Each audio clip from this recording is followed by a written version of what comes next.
I'm live. Hello. How's everyone doing? as I like immediately bonk my guitar. I wish that like the bonk noise, like that bonk. I wish that it was real. So, like it is real, but I wish that it was like when something happened in real life that required a bonk, you could just like choose to either like have the bonk noise be made or like really hear the bonk noise, like perceive it in reality. So I think it's a great noise. It's iconic. It's like some Hanna-Barbera shit. All right, so we're gonna get started. There's not really a whole lot of exposition. What I decided to do this time, I think I did not do it this way. I'm gonna open up the track in GarageBand. And what I'll do is I'll probably hello everyone. Oh, there's 20 people in here already. That's great. Like, dude, you know what? I can't imagine like being like a streamer. Like being like a big time streamer with like literally hundreds of people in a stream, just like screeching and losing their fucking minds. Like I'm really good with like smaller groups like this. What's up? Jay Styles, hello. What is up? Bruh, what's up? What's poppin', gamers? Yeah. What's poppin', gamers? Yeah, the chat's probably gonna be really fun. I might look at it occasionally, but I'll probably get lost in my musings and whatnot as I do. I took a look at the music like 30 minutes ago.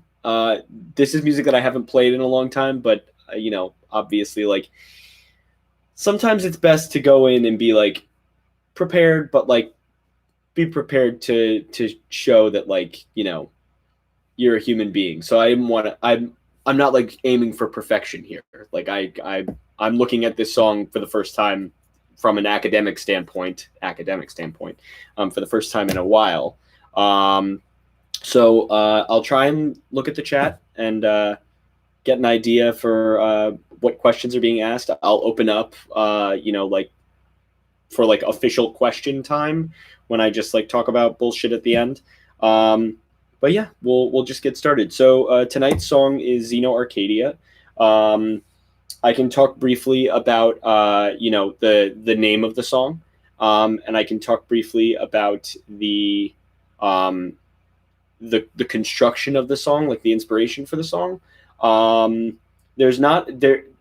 It's a little bit more cut and dry with this one. It's not so much like Them's Fighting Words, which was my first like big piece that I did. As many Hylics fans know, the first track that I actually composed, recorded, and produced for Hylics 2 was the finale track, and I sent it to Mason just as like a demonstration of what I was talking about with stacked and staggered entrances, and he was like, "Great, this sounds cool. No vocals. I don't like this."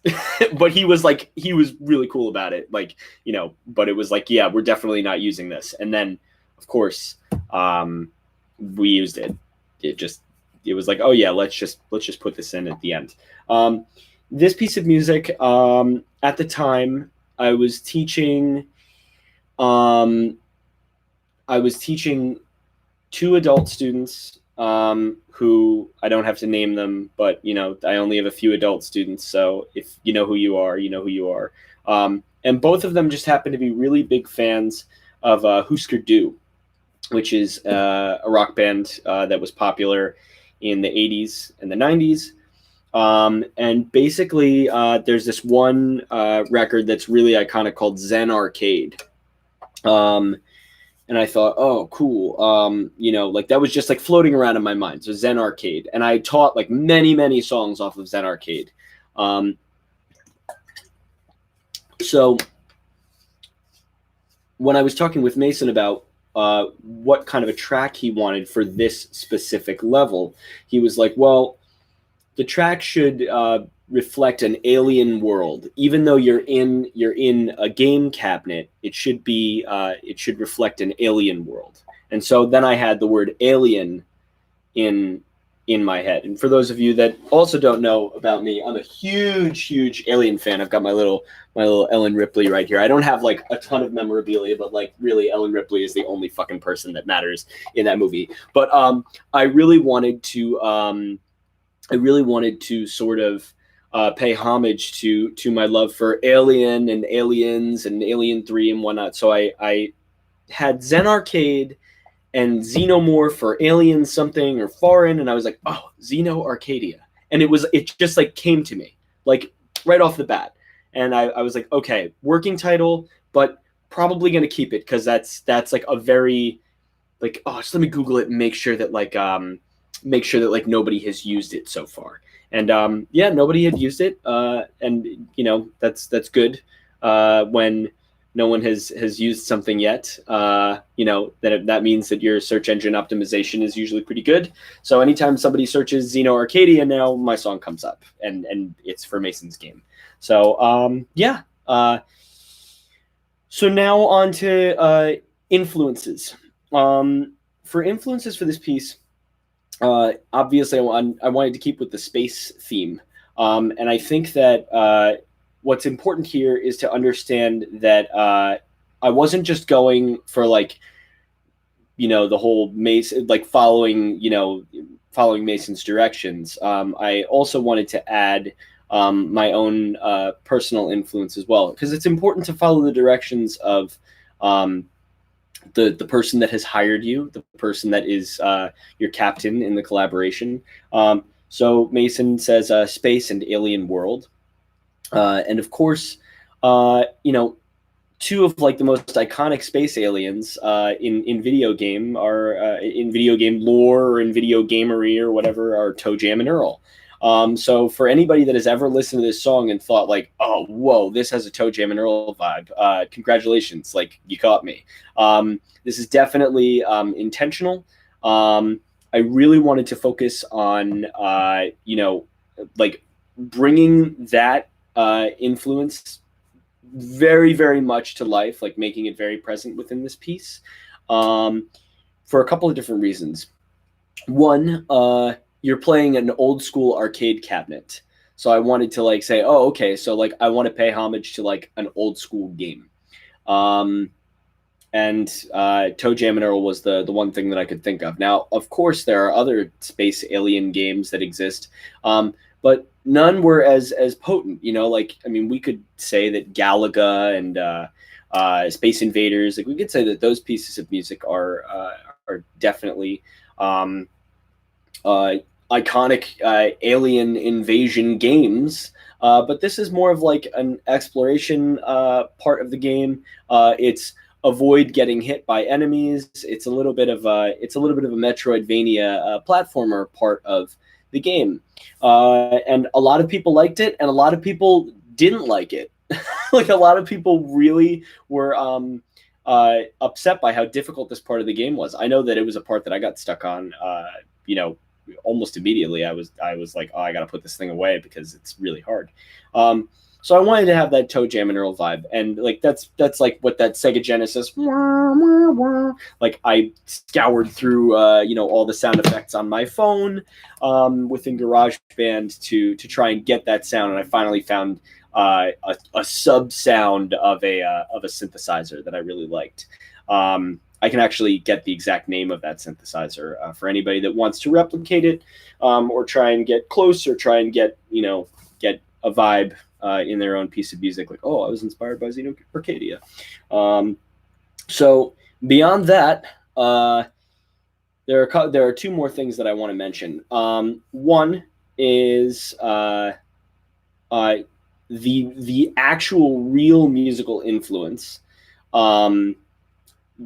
beyond Toe Jam and Earl, which is like more of a fictional influence, like something that is rooted in music made like by a band and not for a video game. I'm a huge Jamiroquai fan, and so what I tried to do was sort of capture some elements of the bass and the guitar from like early Jamiroquai.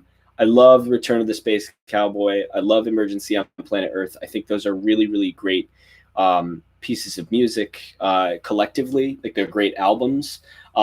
There's really fantastic songs on both those records. Their later stuff, as you get, like as they became more and more popular, you start to hear like a little bit more like disco funk electronica. So like Funk Odyssey is a really fun record. I think there was like an EP or something called High Times, although that may have been on their album Traveling Without Moving. It's a really cool record. I mean, I used to be a massive Jamiroquai fan. I have like a Jamiroquai tattoo hidden somewhere on my body that I always forget about, but it's there. Massive influence on my bass playing, especially. So when I was playing, I was thinking like, oh, well, what would the bassist from Jamiroquai do? Like the bassists from Jamiroquai do in certain areas.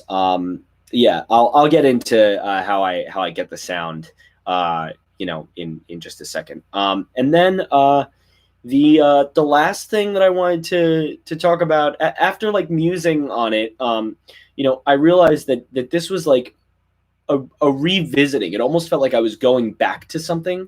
I felt like I wrote this song with my band in high school that was like such a fucking weird song for like the type of band that we were.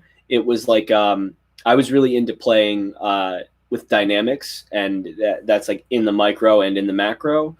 So like let's say like in the micro, playing dynamics, like the song that you're playing goes through like a dynamic range. There's loud sections and like soft sections, but like there are songs that are soft in your set.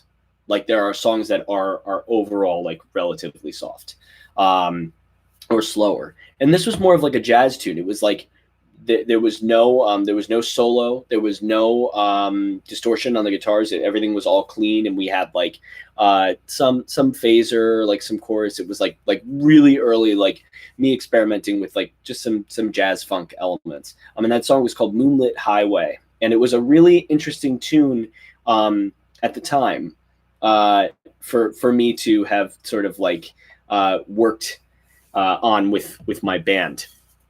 And after I completed this song and had been listening to it for like, I don't know, 4 months, 5 months, I was like, wait a second, this reminds me of Moonlit Highway. And then I like went back and listened to Moonlit Highway, and I was like, holy shit, this is just like a like how Moonlit Highway would sound if I had, been a better musician at the time. But when I wrote the song, I was probably like 15, so half of my life ago. Yeah, it's crazy. I was just talking with my mom earlier today. She's up to visit for the weekend, and she was like, so how long have you been playing now? I'm like, almost 20 years. Yeah, I started playing when I was like 13, so I'm going to be 31 this year. It's like, damn, dude, yeah, okay, so it's really funny. I've just read that comment, rhythm Jikoku, dude. Oh my goodness, yeah, foreshadowing. Like I thought the exact same thing. I was like, holy shit, moons, and like this is just like how my subconscious works. I'm notorious for like writing something and then not doing anything with it for like 5 years, and then like 5 years later it comes out in an album, and it's like the exact thing that I wrote, and it's great because when I wrote it, I like had an idea, I had a vibe for it, but like my playing wouldn't be potent enough. My skill wouldn't be potent enough. So I'm notorious for recycling things, and I think it's important. Journal your music, catalog everything, make sure that you are always ready to go back, and be ready to use stuff that you write.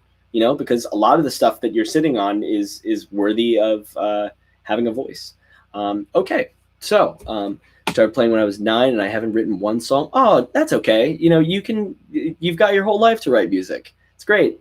You just have to start like somewhere and take baby steps. And I know that everybody has said that, but like everybody says it because it is factual. Like write something very, very basic, even if it's 2 chords or even if it's 1 chord and you're just like, playing something over that 1 chord, Gregorian chant exists. It was like 1 chord that people would just like do like a syllabic or melismatic chant over. Yeah, so All right, let's get into the song. So what I want to do is I want to open up the original GarageBand file. I'm going to be using the, and I had to re-download it because it's in my iCloud and I haven't used it in a minute. We're going to go down the list and talk about the lore of why I'm such a, dweeb within the actual file. You probably can't access the names of all the things in the file, but I'm going to give you, the audience, the names of all the tracks so that you know how much of a loser I am. I never really changed the names of the drummers because, that's just like a drumming profile and that's not important to me. I was not making the drumming profile, but, it's not important to me to change Kyle's name from Kyle to space drummer or whatever. So Leah is the drummer on this track. And it is basically like a classic like 808, and she sort of sounds like this. This is just the isolated track, just like a nice. It reminded me of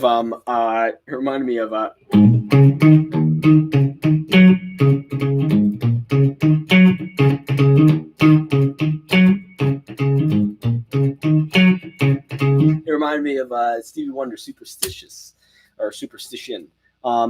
It just like that vibe. Like it was very easy to write. It was very easy to sort of like program the drums because, that type of vibe really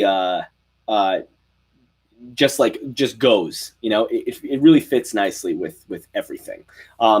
So then down the line we've got this Roswell. Roswell is the name of this track. And that's that like classic, Sega Genesis sound.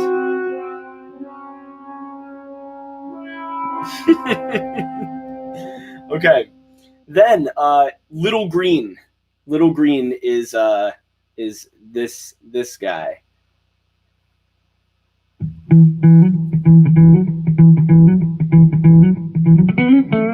So I'm gonna break that track down. So like, just like you listen to something separately from everything, and you're like, oh, I played that really well, or oh, I played that like shit, and that was an instance where I was like, oh, cool, like thankfully I played that really well. Little Green, as in Little Green Men. Okay, Tall White. I went through a phase where I knew a bunch of different aliens, conspiracy, oh yeah, like there are tall whites among us, and it's like, no, those are just Scandinavian people that went gray early. They're not aliens. They're just tall folks. Like, they're not aliens. That was like, yes, they seem to reside in Scandinavia. It's like, no, like they're yeah, among us. Yeah, dude. Oh my god, dude. Yeah. The whole chat is gonna fucking explode right now.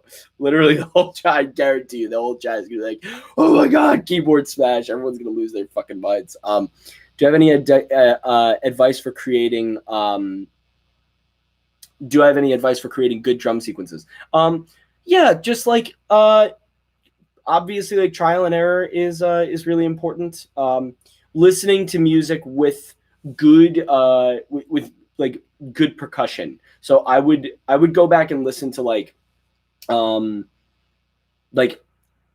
music or even 70s music, because like, now the percussion that's very popular is like in rock music anyway, or like in metal, is like triggered percussion, where like you're playing stuff, but like the only thing that's really getting picked up is your cymbals. Everything else is like you hit the bass drum and the transients is picked up, but like the sound is not your bass drum hit. It's like an automatically populated bass drum sound, which is not necessarily a bad thing. It makes your playing infinitely more consistent, and you're still performing. You're just like, playing into a program that is making your playing perfect for you, which I think is fine. If you programmed it, that's your decision. Like, it saves you an immense amount of time.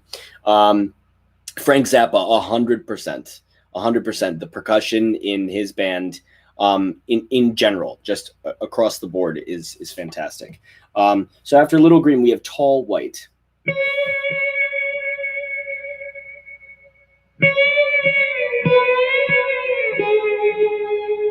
So this is that melody.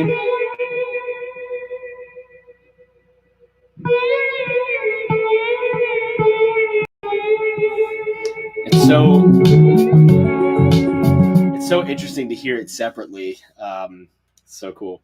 Xenomorph. Xenomorph is the bass. Okay, and I love this bass tone. I hate this bass so much, but I love this bass tone. Like, this bass is such a sack of shit, and I'll talk shit about it all day, every day. Chuck Sal Among Us. Xenomorpho, dude. Holy shit. Yeah, so Xenomorph. Wow, it's like that's the name of this track, is Xenomorph, this bass track.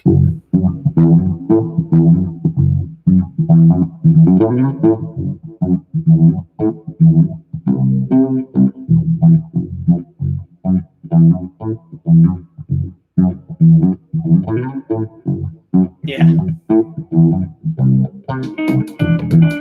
Okay, and then the last spot, oh, man, I'm looking at these tracks, and it's like, wow, I only have 1, 2, 3, 4, 5. I only have 6 tracks on here. There are only 6 instruments on here, and I'm looking at like some of the tracks that I'm producing for this new video game that I'm working on, and there's like 15 tracks. So it's fucking dense up in those pieces. Yeah, if y'all haven't followed that, that's like some it's a big project that I'm working on with 3 other gents, and we are basically releasing that game. We're aiming to release that game so that when that game is released, there will be a little something to play. If you follow, like, any projects that I put out or that Mason puts out, there will be something to play before the next like Mason and Chuck game, which we're working on. I've been told I'm allowed to say that.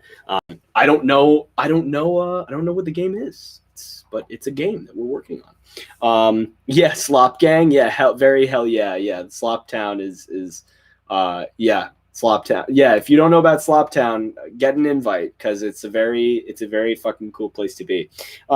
This is the last instrument, and it's just called Gray, like Grey, like the little gray aliens that everyone seems to think they've seen. And that's the arpeggiated keyboard sound, and all it is just like, it's like an 8-bit sound that I muffled the shit out of, and it sounds like this.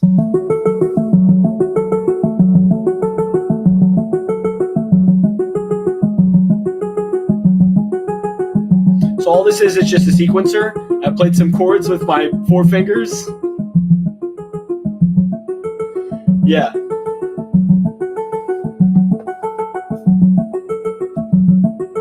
And then I just...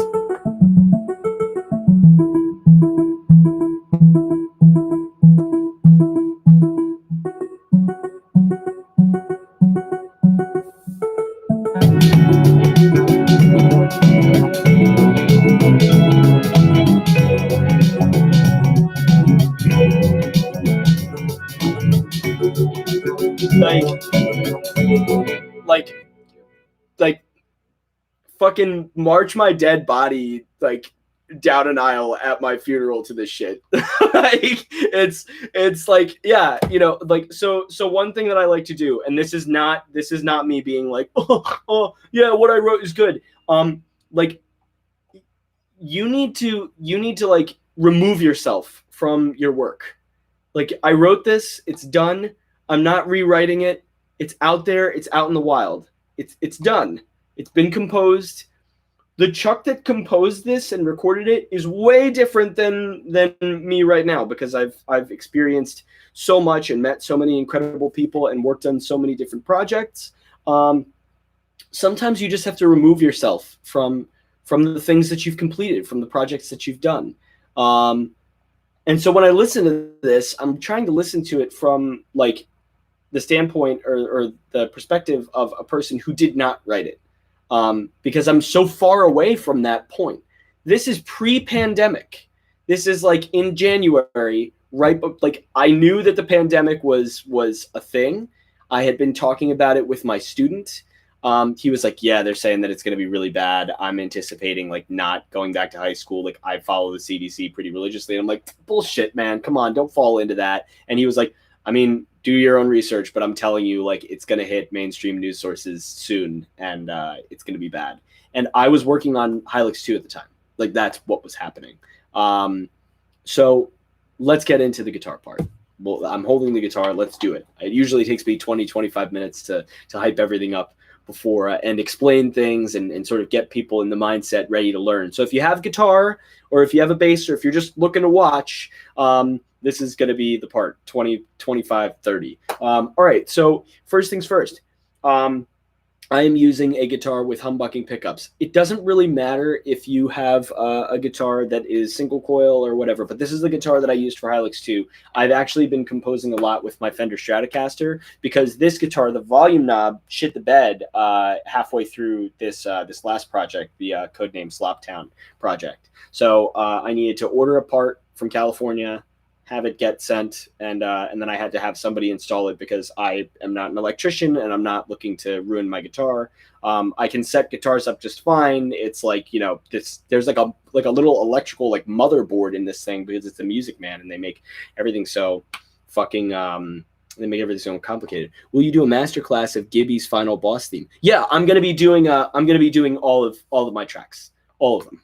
This is number 2 of 10, and I'm so I wanted to apologize.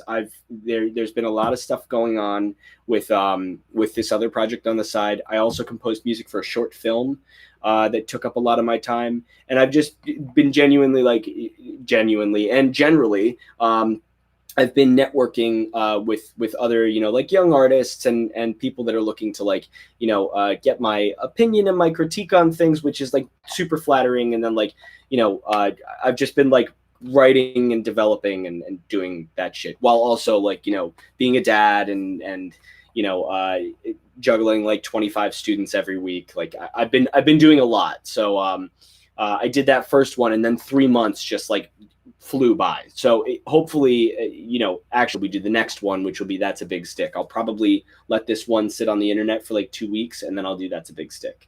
Yeah. So humbucking guitar, you know, or single coil, whatever. I'm using a humbucker, you know, just for that sound. I'm also tuned to E flat standard, which means E flat, A flat, D flat, G flat, B flat, D flat. I'm going to just do a tune check really quick, make sure that I'm in. I haven't played this guitar in a little bit, so sometimes you tune and yeah, G is a little out.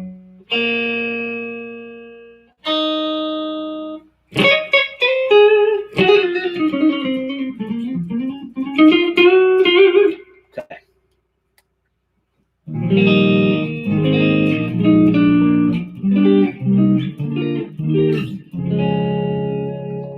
Okay, so right in the beginning, we have that little drum intro, and that's something that I'm really fond of. That like it's a good way to get your loop to sound pretty seamless. If your drums are continuous, then there's going to be no instance of like, you know, there will be an instance of separation, but there won't be like this jarring, like you're now pulled out of the song. Like the loop will feel pretty seamless. So that's why I always keep like a little bit of runway for drums in the beginning, which is why you hear this. Beep. So we're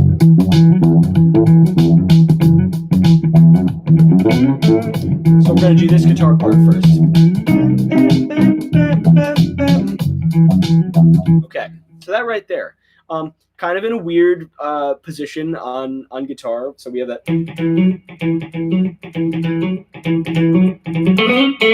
Okay, so we're really in the key of F sharp minor, but because we're in E flat standard, it's going to look like we're in G because of that 3rd fret. Typically, we would be at the 2nd fret, because if we go up a half step, we'd have to compensate by going back a half step to get to the same note. So There's a rhyme and a reason for this. I really love the way E flat standard sounds, and I love the way it feels for my hands personally. Just that little bit of relief in tension on the strings makes a big difference when I'm bending. I play with 10 gauge strings for a little bit more presence, but at the same time, like just that little bit of relief. It still keeps that that presence, but I'm able to bend a little bit more efficiently. Okay, so we've got this.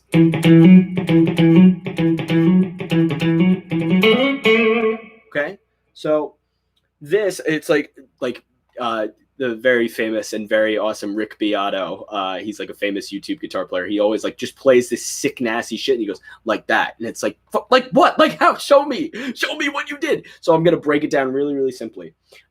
In the key of E flat, or rather in the key of F sharp minor on the guitar, which is tuned to E flat standard, we're going to be at the 3rd fret on the D string, which is this string right here, 3rd string from the bottom end of the guitar, from the bass end. And we're just going to do 3 to 5. Okay. What I'm also doing in terms of technique is I'm palm muting. That's what gives it that little bit of a punch, that little bit of a hop. And then that right there is just a very typical pentatonic ascension. Sort of sounds like I'm Justin Timberlake. So this that's just 3/5 on G, but you're not going to stop at that 5. You're going to slide up to 7 and then back down to 3. So that's all that is. That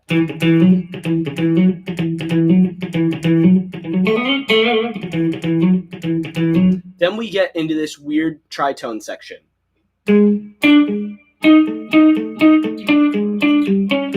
Not complicated at all. Just remember, it might sound complicated, but I'm like the self-proclaimed prince of, playing cool shit that is absolutely not complicated. It does not have to be complicated to sound cool or to sound good or to make your arrangement more fulfilling. Like, it's a cool idea. It's very basic. This is just a chromatic descension of a tritone shape based on the D string. Really common thing that I like, a little bit of a leitmotif that I used in throughout Hylics too. So all that is this is 8 on D and 9 on G, and you're just gonna move it down 2 half steps. So you're at 8 first. So it's 8, 7, 6.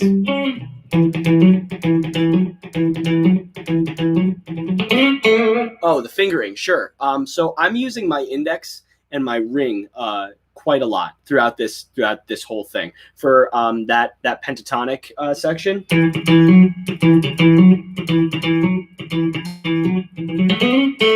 Okay, so literally it's just index ring, index ring, index ring, index ring, index ring slide, index. So for some people, and this is why I try not to get too in depth with the fingering, because some people just they're gonna play it the way they're gonna play it. Like I'm not like a classical guitarist by any means. I'm a classically trained musician, but I like to experiment with all sorts of different stuff on guitar. Some days I'm using my pinky more than my ring finger because I'm not as stretched out as I want to be, or I'm trying to feign tendonitis or whatever. But I would say that if what you're playing, if it's the right notes and how you're playing it is comfortable and it sounds beautiful and it sounds correct, then it is correct. I will never be like, that's wrong and you're wrong and you should feel bad. I will more than likely, if someone ever played a piece of music that I wrote in front of me and played it way differently than I did, I would probably say first and foremost, wow, I can't believe I didn't think to play it that way. Because more often than not, as a teacher, you find that you're surprised by the ingenuity of your students because you teach them to be that way. So I'm all about resourcefulness. The fingerings, I'm using personally a lot of index and ring. And then that's just index and middle all the way down. Your index is on D, your middle is on G. So let's go through that one more time. So we've got, let me play along with the track, and I'll turn it down because I know it's like hyper loud. Eh?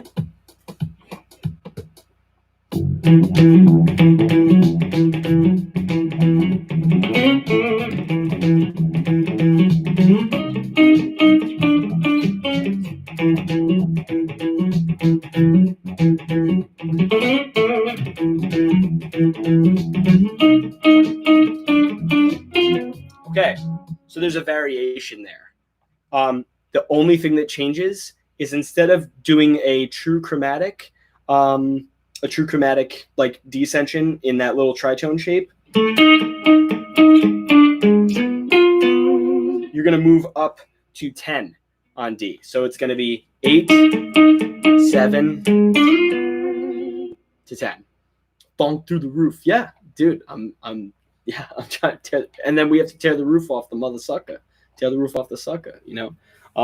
So, of course, an important thing that most video game tracks do is foster this element of, at least with my video game tracks, if something sounds good, it doesn't need to be like variation.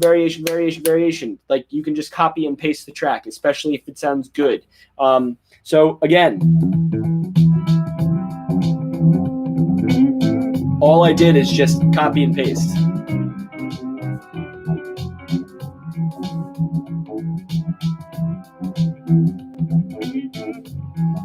So this section is effectively done. Then we've got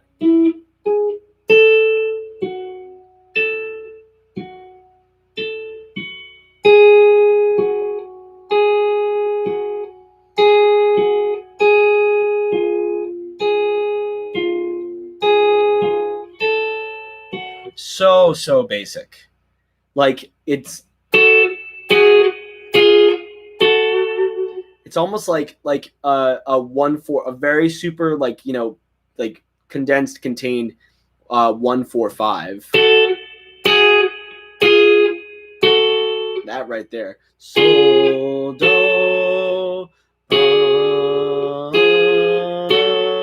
Yeah, it's like, these are just dyads. Two note chords are known as dyads, and these are just thirds. So in this case, I'm using and I'm keeping them nice and spread apart. Masterclass streams mostly teach me. Dude, if your ears are working, foster that 100%. Foster that musicianship. Like, if your ears work really well, then you should be a musician, or you should be a voice actor, or you should like be doing something that requires, you know, a high level of usage and intellect using your ears. You know, like, be a musician. Like, it's great. It's great fun. You know, it's a great way to live, and it's a fulfilling way to live too. This right here mostly teach me I have bad fingers. Dude, I bite my fingers like crazy. Like, I bite everything about my fingers. And like, I'll go through, like, I have bad fingers too. It's fine. Naughty fingers that do not listen to what I tell them to do. So this little shape right here is just, I'm using my index and my middle. I might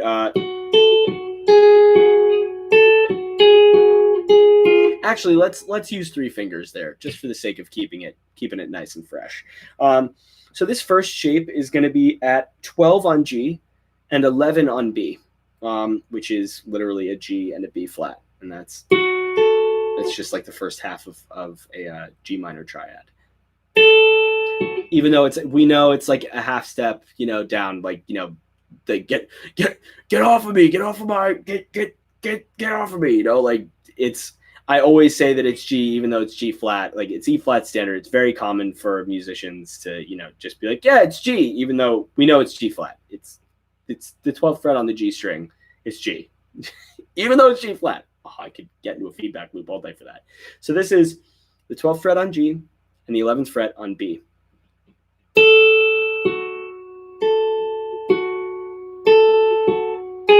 Then you're going to just move your index finger down to 10 on B. And this is going to create a whole step dissonance. It's a little bit higher pitched, so it's not going to be like as bitey, but that you'll hear the crest and the trough of both of those waveforms of each pitch. They'll be clashing, and they'll create this. I mean, it's not nearly as bad as this. You'll like that binaural beat dissonance. This is just like the second chord. It's just a G. You could consider it a G add 9, and then this is it's basically that, but it's basically me implying the first inversion of a D major chord, but it's just those two notes. So this is 11 on G and 10 on B, and then we just move it back up. That's it. So you got that.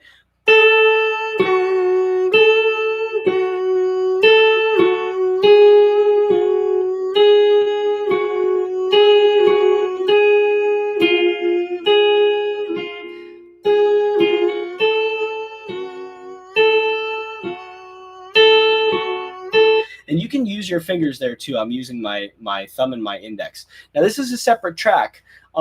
If you wanted to, you could continue to use the pick. I do a lot of what's called punching in. So it's like, you stop when you're done with the part that you want to play, and then you move your little armed recording instrument, like whatever instrument you're looking to record. You move that to where you want it to be in the song, and then you click record, and you jump right in at that recording, which is why I can get pick to just like finger picked tone right away. But if you're continuing to use your pick, want to drop it or like put in your mouth or whatever, you can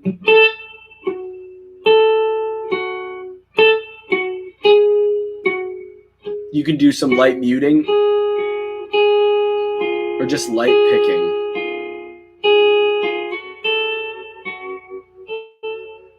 You can add a little bit of vibrato if you wanted to make it wavier.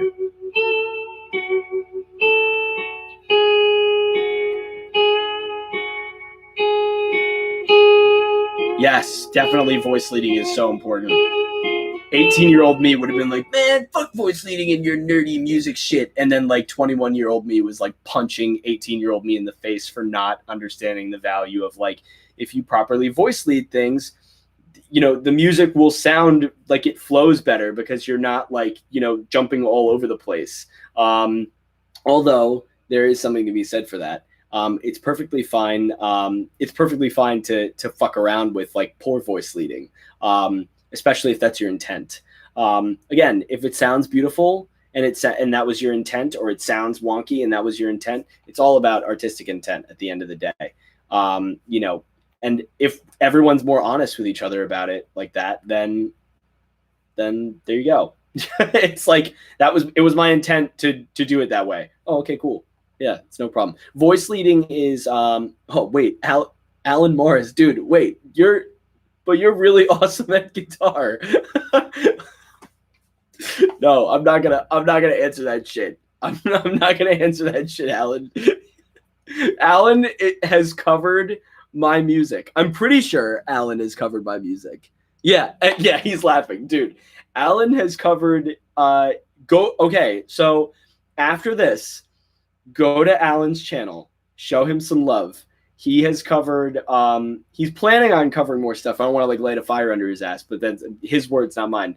He covered Them's Fighting Words, and like I watched him play it, and I'm like, son of a bitch, like that, fucking, like 100% correct. Like every single note, every single nuance, everything. Just a very, very talented musician. I was so blown away by his playing.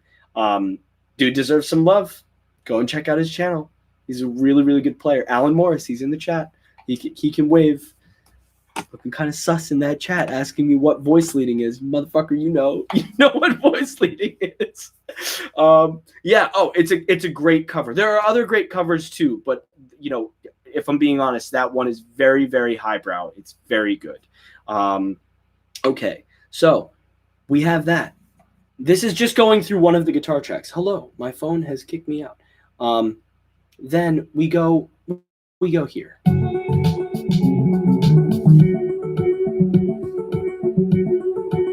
Then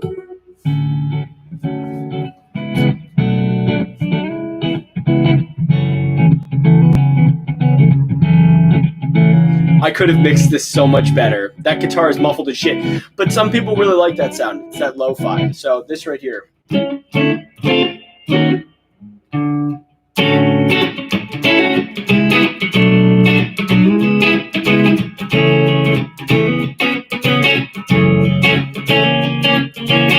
that right there, I'm pretty bad when it comes to theory stuff. No, dude, you don't have to. No, dude, don't be like that. Your playing is fan-fucking-tastic.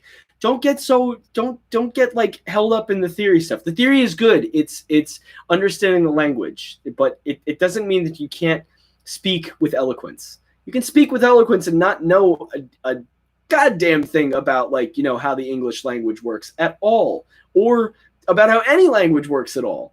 But you can speak poetically, and I know for a fact that you, my good man, can speak poetically through your musicianship.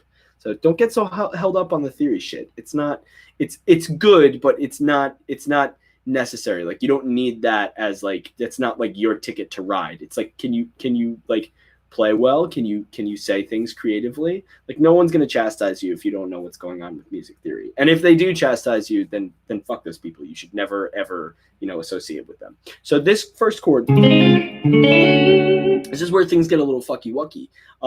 We've got this. This is like an E flat major 7. So this shape, I really love it. I use it all the time. I'm huge into bar chords. Talk about voice leading and throwing it completely out the window. So this right here, index finger is going to go across 6. So we're at E flat or D sharp, whatever you want to call it. Ring finger is going to be on the D string at fret 8. Middle finger on G at 7. Pinky finger on B at 8. And all I'm doing there is strumming through the chord and doing a hammer on with my pinky on that B string.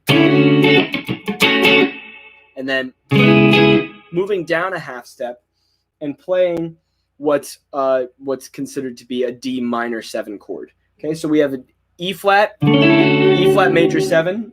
You'll notice a pattern here. I'm using a lot of chords that are embellished with a 7th scale degree. And this is what gives it that jazzy sort of like spacey quality. Index finger is going to go across the 5th fret. Ring finger on D7. Middle finger on B6. Then you're going to move that whole shape down a whole step. So now you're at 3, 5, and 4. And then, and you just move it back to D, and then now you're playing a G minor. Okay, so we were D minor 7, C minor 7, back to D minor 7, G minor 7. So this is your index finger across 3 again, but now instead of basing it off of the E string or off of the A string, now we're basing our chord off of the E string. So even though we're across 3 there, we were not picking the E at all. The E, like, you might hold it down, but it's totally you could add it in there as the 5 at the bottom of the chord. If you play a G on the bottom of a C minor, it's considered a C minor in second inversion.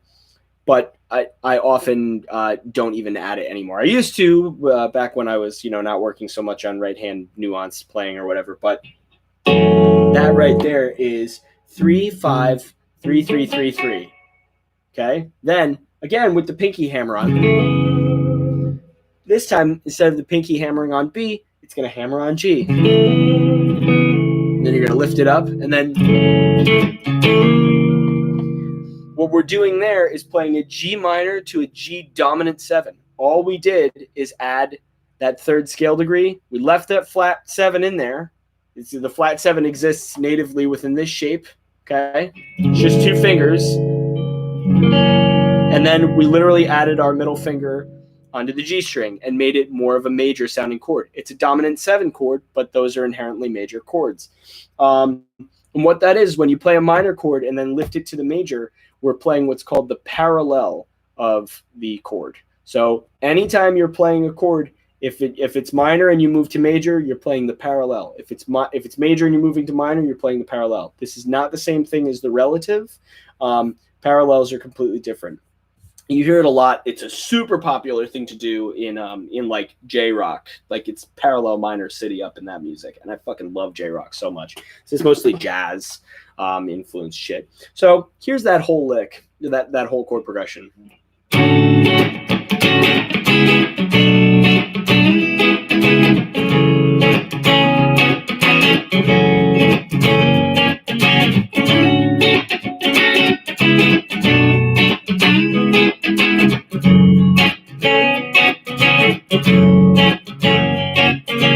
And it's just looped that's the chorus. Okay. That's literally that guitar part gone. That's it. It's done. In the first hour, we did exposition of the song and we learned an entire guitar part. It's just that this chord progression one more time. I'll go through it slow. I highly recommend that when there are sections like that I really got to learn how to like section it off. If I do like a video and not a live stream, I got to learn how to like make it so that the sections are edited. Like here's the part, this guitar part, click here, so that people don't have to like go wading through it. Although I'm sure some internet historians will do that for me. I highly recommend that you watch some of this stuff in slow motion at like 75%. It's such a great tool that YouTube allows us to watch things in slow motion. And even though the sound kind of sucks right now, it's going to get better, because if you were around before YouTube, the internet sucked, and now the internet is kind of cool, but it's also a terrible place. E flat major 7, D minor 7, C minor 7, back to D minor 7, G minor 7, G dominant 7. All of these chords have 7 embellishments. Okay, so if I played it slow,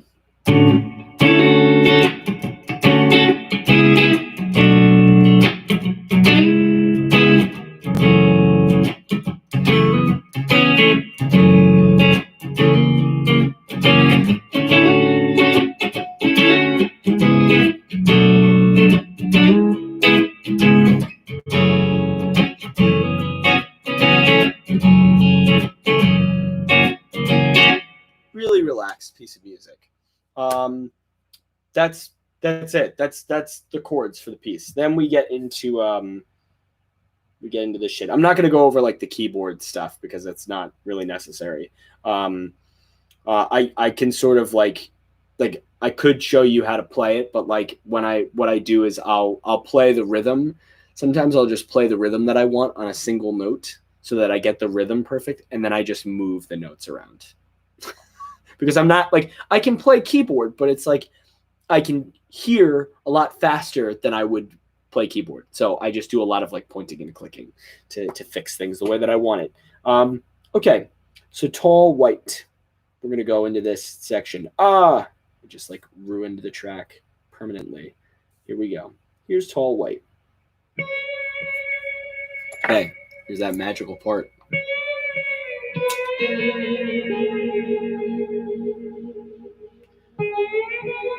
So this part of the song uses a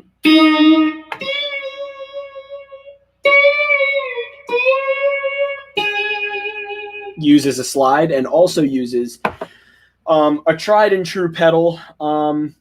It's great. Oh, dude, you should get a slide. They're so good. So I used a brass tube slide throughout all of Hylics 2. They're great. I have had this brass tube slide since I was 16 years old, and I never, ever, ever fucking used it. Not once until Hylics 2. And now I am like addicted to playing a slide. It's great. It's a super fun tool. It's very basic. You can buy different slides. I have a brass slide and a glass slide. The glass slide is a lot quieter and better for like more angelic stuff. This is good for like, playing gritty shit like this.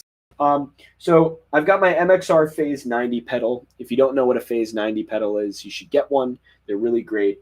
They're also super inexpensive. I think they're still like under $100. Like, you can just get a pedal. Doesn't matter what year. It's really, really basic technology. This is known as a modular pedal.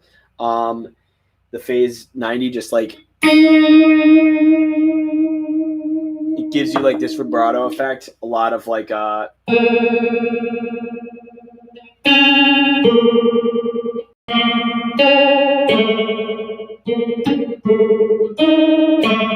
like it's got that wobbly Hylics vibe. I'm gonna head out. Oh, Nonya Bidna. Jesus Christ. Oh, fuck. Okay. Good to have you. That just got me. Oh my God. Plastic cap from a shampoo bottle. Yeah. So plastic is also good. I just like something with a little bit more weight to it. It allows for, like, for me personally, it just allows for more control. Yeah, got him. Yeah, dude. Oh my God, none of your business. Holy shit. So I have it appears that I have the Phase 90 set to 3 o'clock position. And it doesn't necessarily mean like the knob goes from like 7 o'clock all the way over to 5 o'clock. So 3 o'clock, even though it sounds like it's low, it's actually a pretty fast rotary speed. Okay, so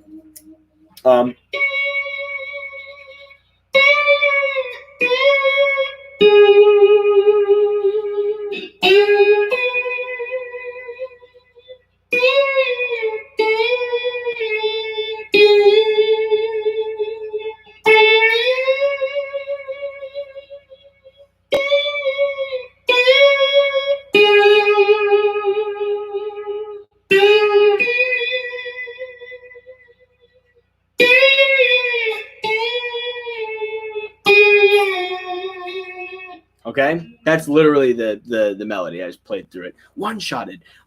Creepy sounding. Yeah, definitely. Alien sounding. Totally foreign. Dissonant. Super weird, unsettling, discomforting, concerning. All sorts of synonyms that can be applied to playing a guitar part like this. It sounds mysterious. This is what I think space sounds like. Yeah, it's what I thought space sounded like too. So this right here. So if you want, you can basically like get your positioning. I would recommend hovering directly over the fret to get a good intonation. You don't want to be behind the fret like you would play. See the difference there? I'm pressing down right behind the fret, not directly on top of the fret, because that's what gives you a fret out. But when you're playing with a slide, you do want to be on top of the fret.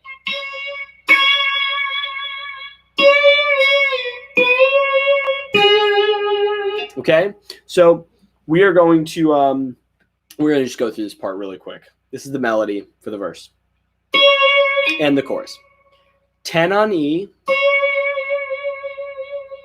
Slide up to 11, and you're going to do 11, 10, 8.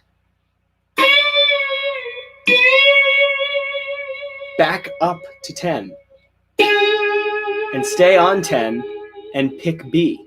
So this whole thing is...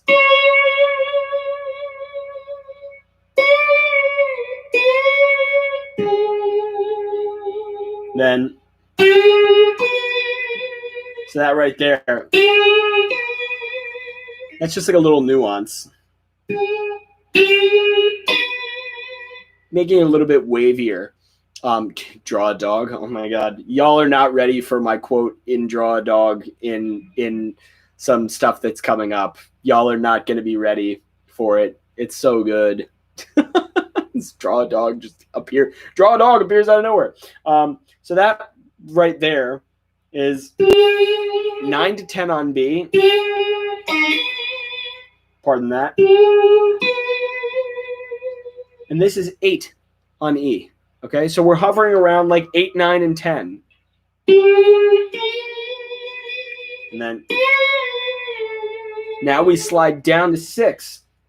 10, 6, 10, 8, 6. Back up to 8, 6, 5, 6. So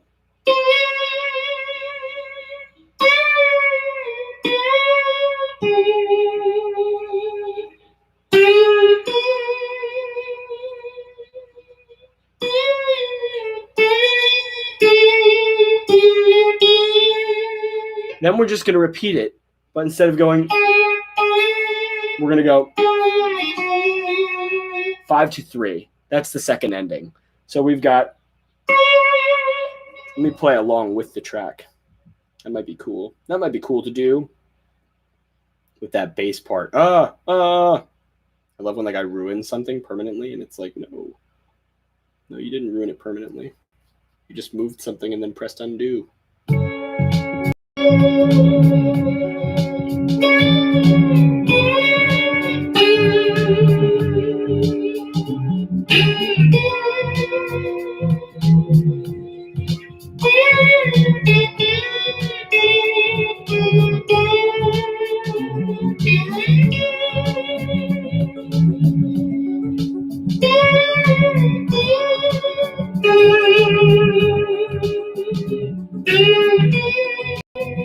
Here's that second ending.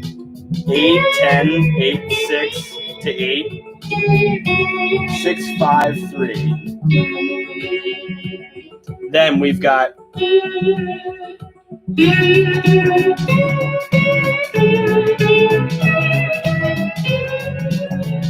so that right there, that's a really common thing that you'll hear. You might hear that in Singing Sand.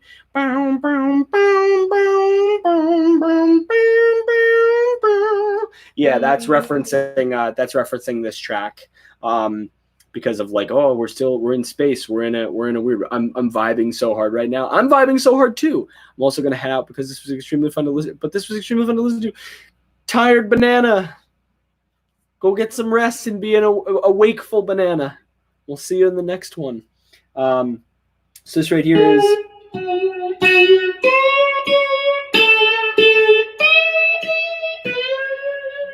So that's just an ascension up the B and the E string.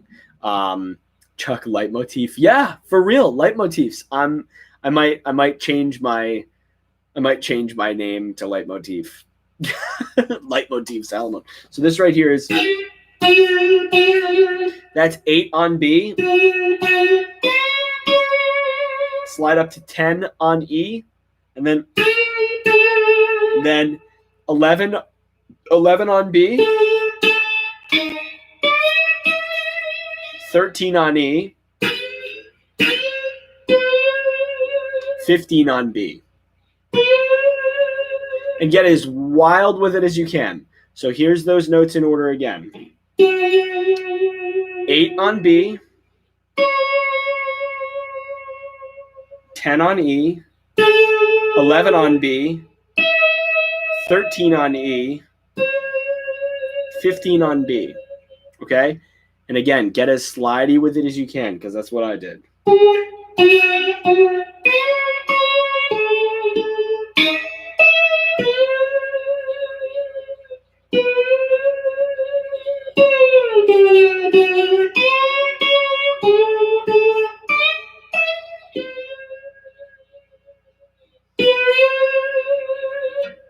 That's it. That's literally the melody line for the what's it called? The Tall White. That puts us in my favorite part of the song, and that's the bass. Yeah, the bass is like absolutely. Thank you. Oh, I love you.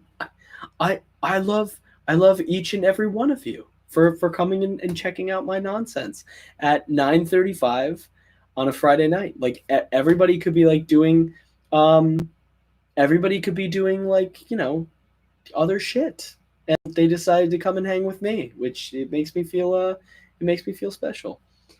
Have you ever considered streaming on Twitch? So I would like to stream on Twitch, but the problem is that Twitch's algorithm is so fucked up that if I tried to play this music in Twitch, it would probably recognize it as like music that like quote unquote I didn't own, even though I'm the copyright holder. Because Twitch's shit is crazy right now. And I know people do it all the time, but like, there's all sorts of like shit that I'd have to do in preparation to stream on Twitch. I'd love to stream on Twitch, but I also feel like YouTube allows you to archive a little bit easier. Like it automatically archives, whereas Twitch is like you have to go and like manually do it. So I did have some Twitch streams initially, and those disappeared. But it was like me jerking around, like just playing music and writing music and stuff. Twitch, yeah, it's one of those things where like I had been considering like doing a Twitch stream with like my band is getting back together for the first time in a year soon, once everybody gets fully vaccinated, and we're going to start doing live shows on like in a stream, because it's going to take so long for people to for restaurants and venues to get back on their feet, and also it's just like at the time when we were playing, we were like making okay money. Like we were each getting like $60 a night, like to play for like 35 minutes, 45-minute set, something like that. But it's like, it's hard to lug your shit into a venue, set it up rapid fire, play your gig, take it down, it's like, I have a studio here. Like I have a fucking music studio in my basement. I've got drums. I've got like 3 or 4 different guitar amps. I've got, 2 bass amps, keyboard setup. I've got this is like my electrical closet that used to not be safe because the electrical box was a fire hazard, but we got that replaced. So now it's a completely safe room. And that's actually my vocal recording booth. And I've got like a waiting area, a green room. Like this is where I taught before the pandemic. And I like, started organizing stuff and making it look better. I got to like get a file cabinet for all this stuff. I got to get rid of this shit. But, I'm planning on doing live streaming in the basement with multiple cameras set up and professional grade audio quality. Like I've got like a separate mixing board for that sort of thing to do live mixing. That's what we're planning on doing. We thought we were going to do it on Twitch. And then I was like, we're already copyrighted. Like, Twitch might copyright strike us against ourselves. So I'm thinking about doing it on YouTube, just to see what happens. And honestly, like I'm not one of these like big YouTube personalities. Like I couldn't give a fuck about YouTube's nonsense. Like I just like using this platform because it's a no-brainer thing. Just get Germa to go, hey, yeah, audio jungle. Yeah. The copywriters don't get you if you do that. YouTube at least, they don't nuke you outright for playing your own music. It's very true. YouTube, like So recently, and I'll talk about this briefly before I jump into bass. Actually, I'm gonna like move out of the camera for a second because I gotta switch my wires. This is that bass can sit there. So yeah, basically,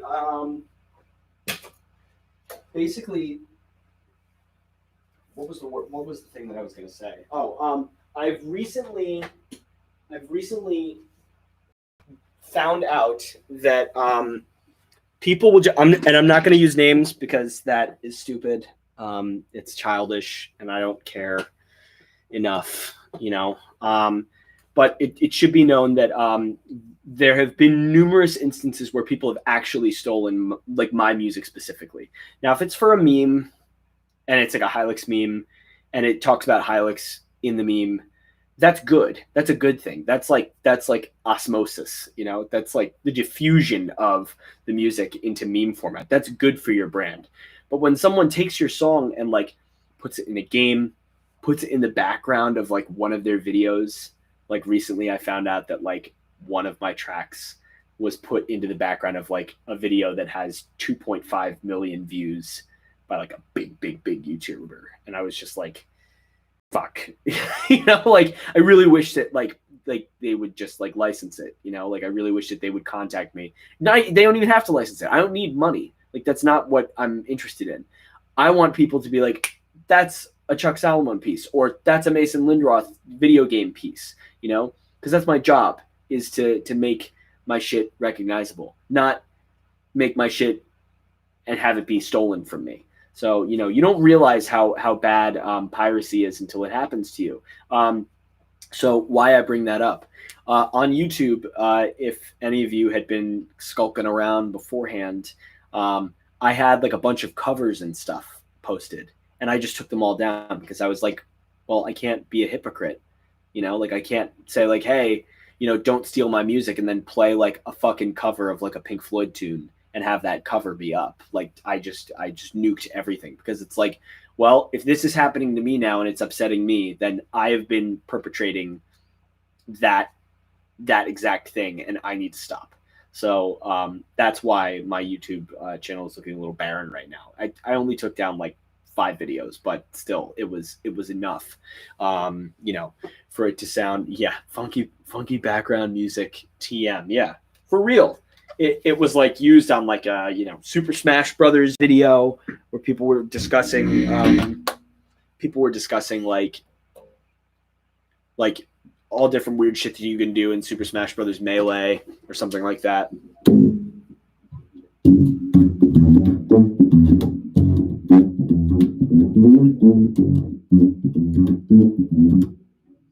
then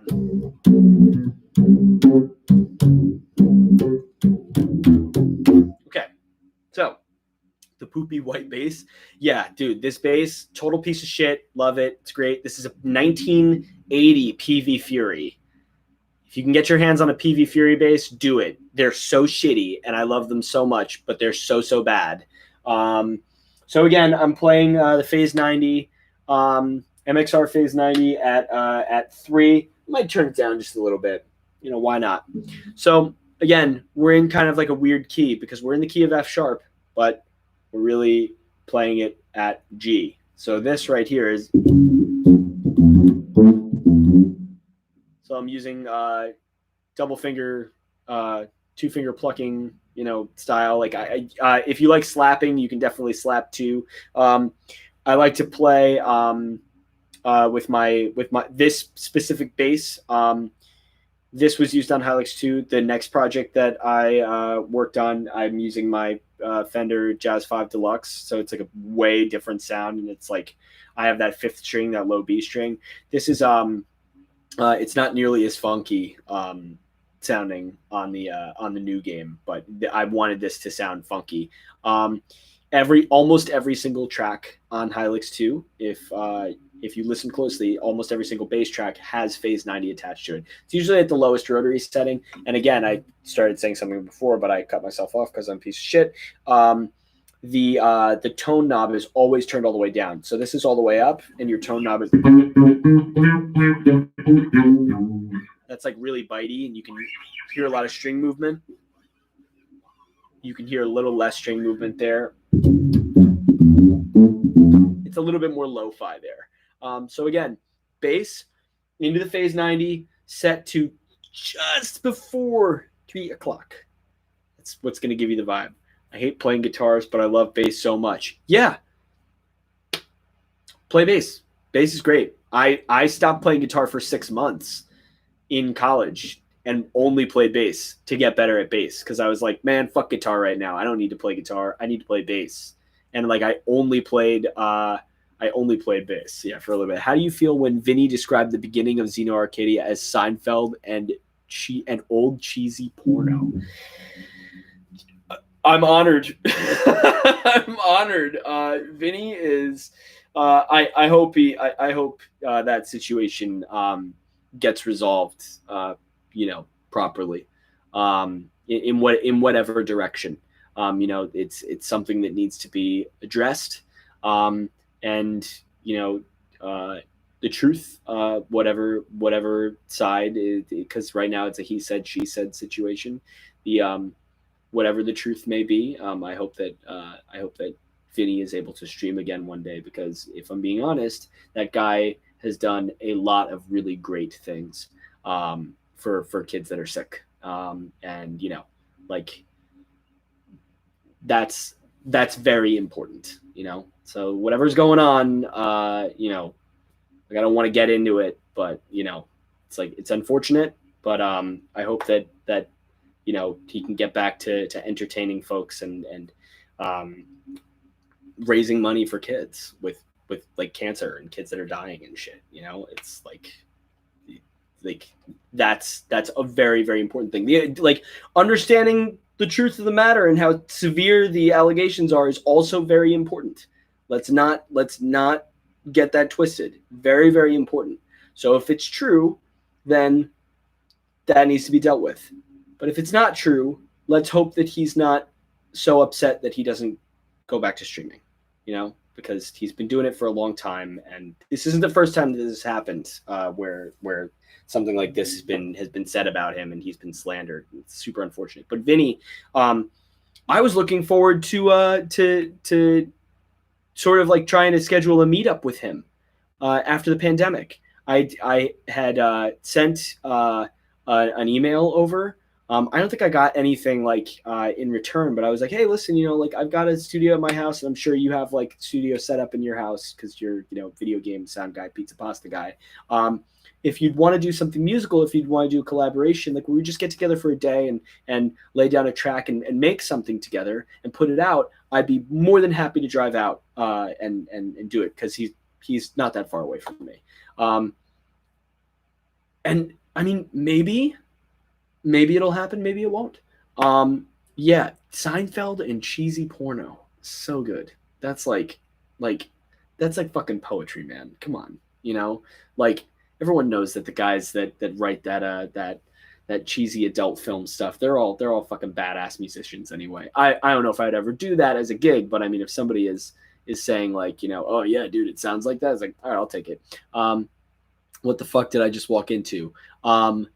Vinny Vinesauce said at some point when he was playing Hylics 2 that the bass playing on Xeno Arcadia, which is what I'm about to break down right now, sounded like a mix between Seinfeld and cheesy porno, which is accurate. Let's be real. Okay, so we've got just a really common little bass lick. So this is 3. It's a ghost. So that right there is just a little bit of a ghost. You can use whatever finger you want. So it's 2 notes. Ghosted, fret, the 3rd fret. So then the octave of that at fret 5 on the D string. So fret 3, ghost, engage, octave. And then same thing. Ghost, 3, hammer onto 5, all on the D string. So, and then, so we've got 3, 5, 3, 5, 3 on G, 3, 5 on D. So it's a lot of E, D, and G. So.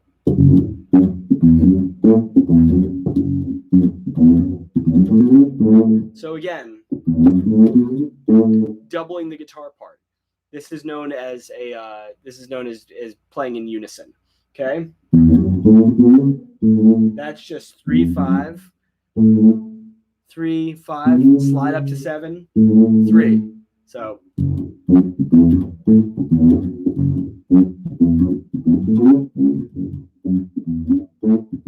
Then, now I don't know if I slapped there. I might not have, but it would probably be a cool decision if you did. That right there is just little octave shape. Again, This is at D flat or C sharp, whatever way you want to call it. It's at the 4th fret on the A string and the 6th fret on the D string. It's a little slap pop. Let me stand up briefly. So I'm slapping on the A string and popping on the D string. Slap, pop. When you slap, your index finger is going to go, it's going to go underneath the D string, and you're going to pick it back up. And then, okay, that's 1, 3, 2, 4. And this is now based on the E string. So we've got boom, wah, boom, wah. So.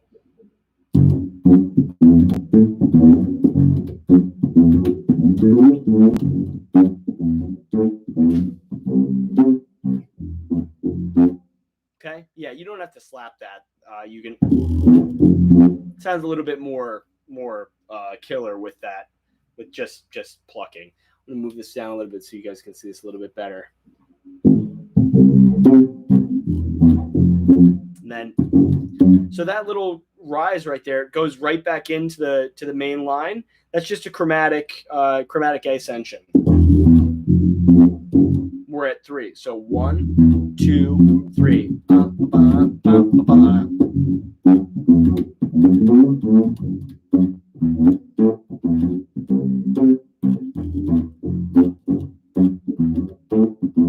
Again, just repeats.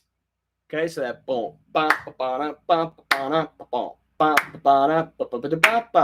it's really like that little thing right there. It's like a triplet. Blame it on Tool. I listened to Tool at a really young age. I think I was like 9 when I got my first Tool record. Or no, I had to be 10 because my first Tool record was Lateralis. My friend Alex up the street, he fucking bought it. He bought Lateralis and he was like, "Yeah, I hate it. It's so dumb." And I was like, "I'll listen to it." And I like heard fucking Lateralis and Schism and like, you know, The Grudge and shit. And I was like, "Oh my God, this band is ripping." Yeah, my mom used to put me to sleep to Buckethead music. Yeah, very hell yeah, cool. Yeah, Buckethead is super hip, very experimental guitar player. So we've got that whole lick like installed, ready to go. So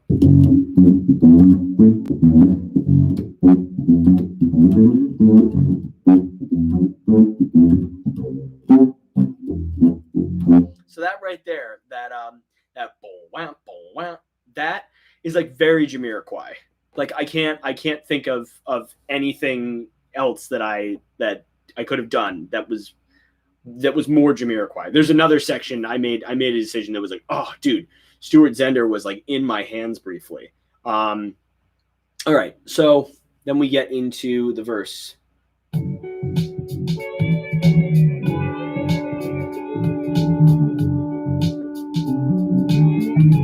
Okay. There's that tritone again. So the verse is.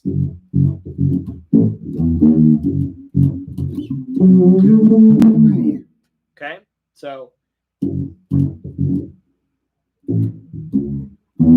can play it a couple different ways. I probably played it like this. So this is 3.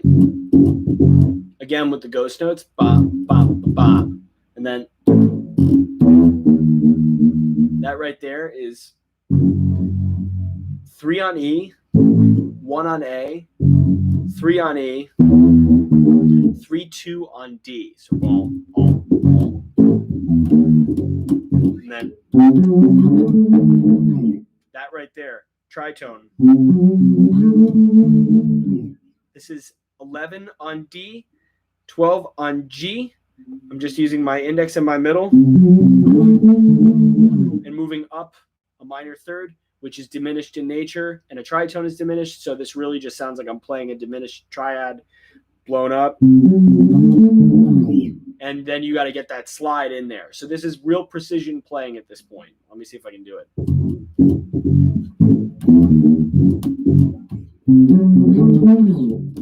There it is.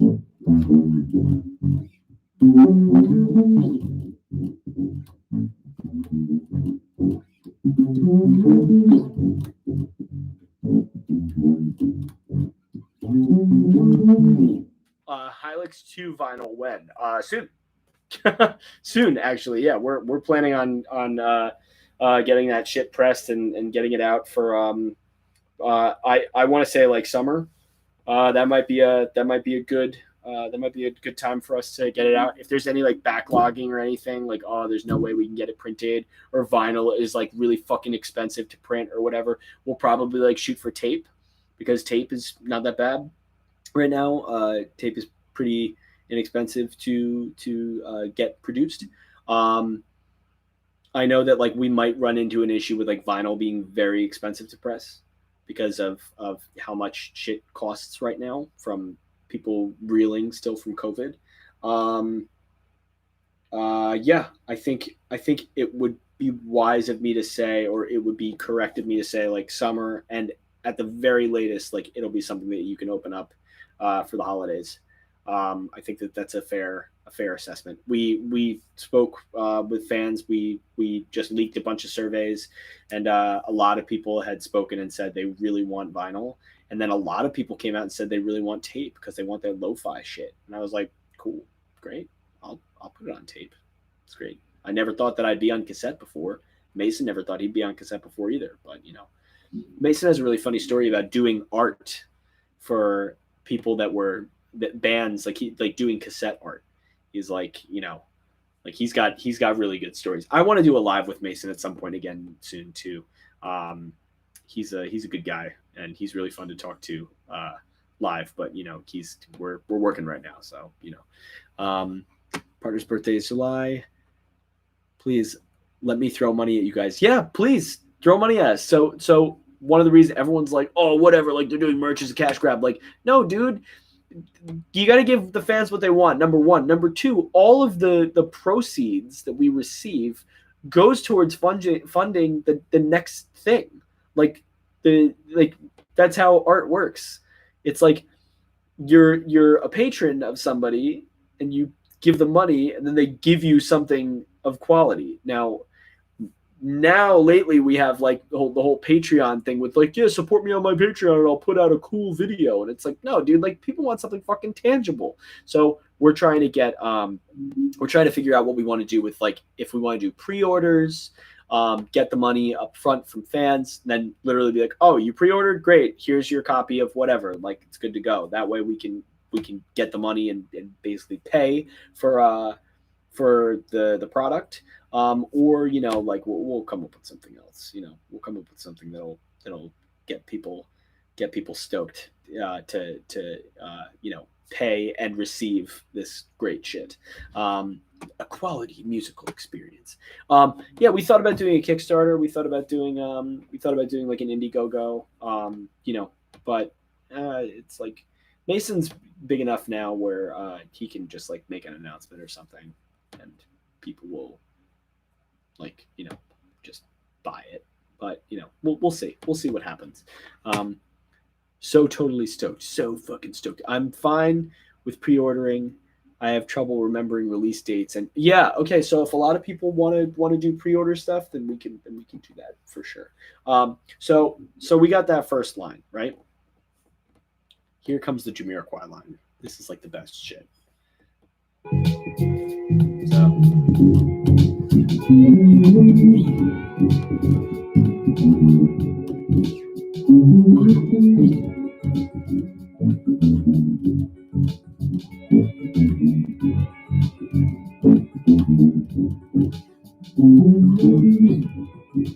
Yeah, so it does this thing 3 times. This little 3 shape. This is the second time through.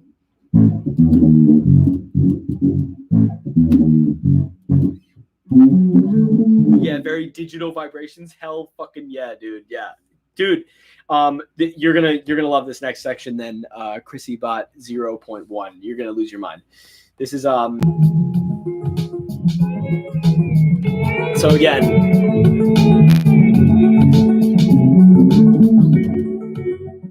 So this is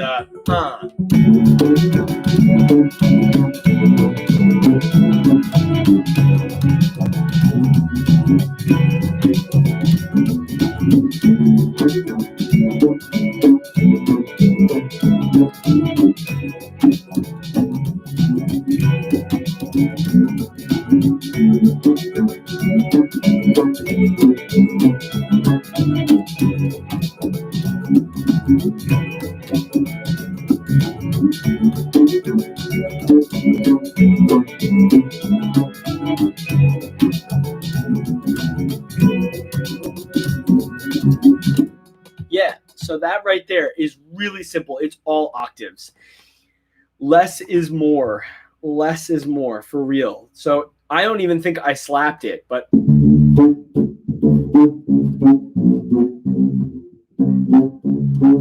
it's all just moving chromatically. So this, again, E flat. This is at fret 6 on the A string and fret 8 on the D string. If you want to slap it and pop it, go for it. But it's just base it off of 6. 6, 5, 3, 4, 5. Then that's the Jamiroquai note right there. I shit you not. It's like fucking right out of like some, like I think it's out of like Love Philosophy. Is like, I heard it once, because really the note that would be correct is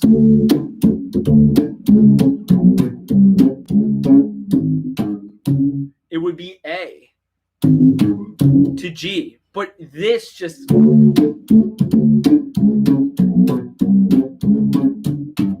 it's just like, it's just got the right amount of rude funkness, So again, you can slap and pop. We'll go to the tail end of that bass piece. So 6, 5, 3, 4, 5. Then this is 4 on E and 6 on D, and then you're playing in a little octave shape, G and D. This is 3 and 5. That right there.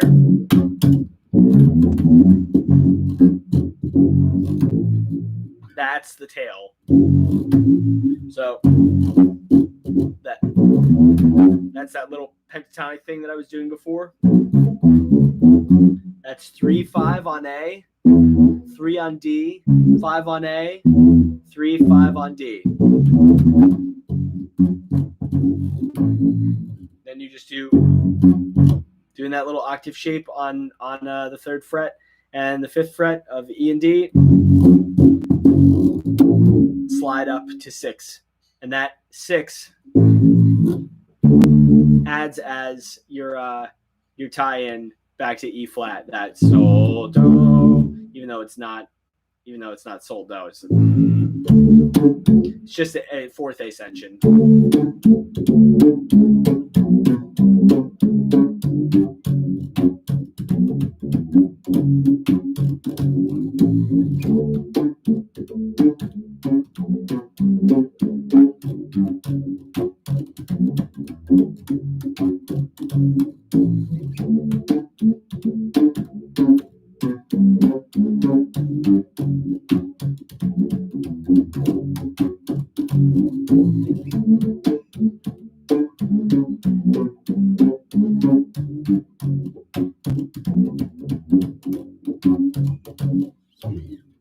And then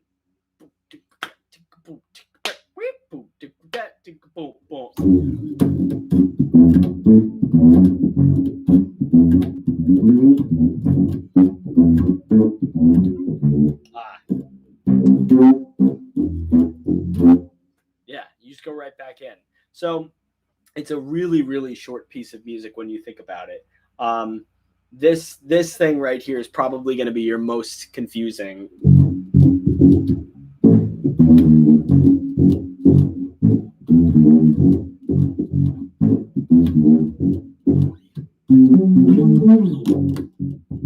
Yeah, just that precision, that slide.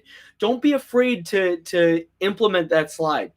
Keep pressure consistency.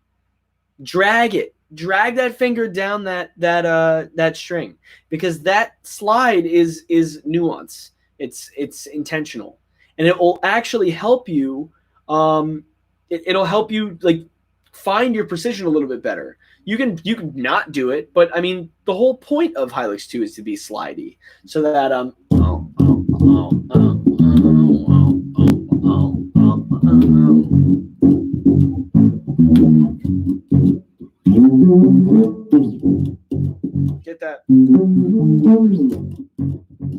get that note in there, fill some space out.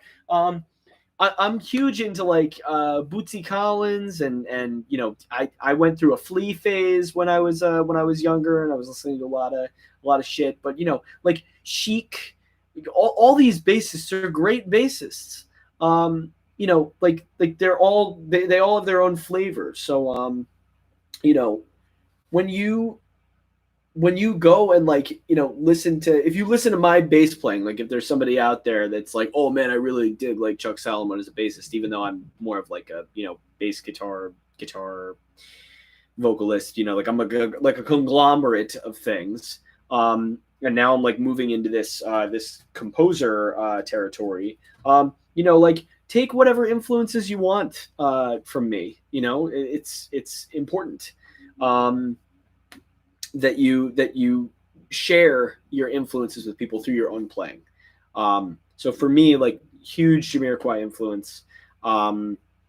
Huge. Oh yeah, dude. The fretless. I wish that I could play fretless. So what this phase 90 pedal allows me to do is sort of get like kind of a fretless vibe.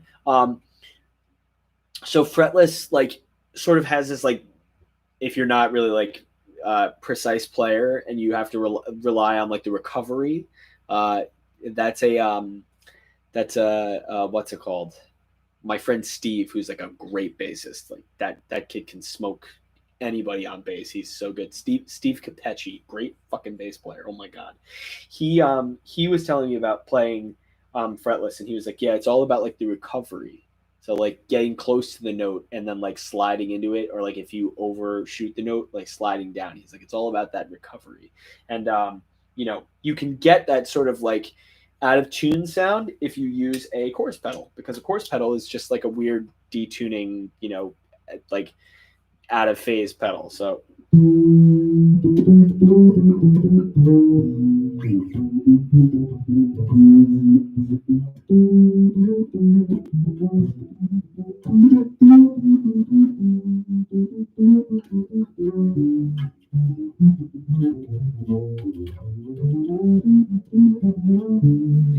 yeah, you can get like that sort of weird that weird like detuned sound.